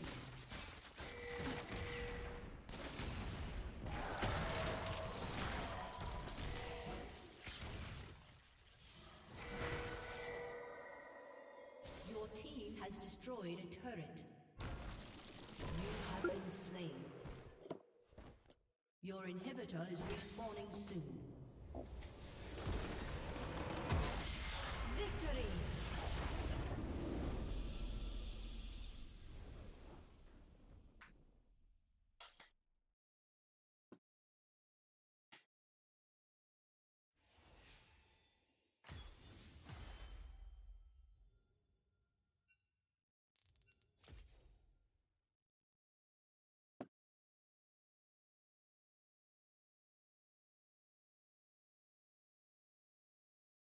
Alright, for real, guys. For real, gotta go. Thanks for stopping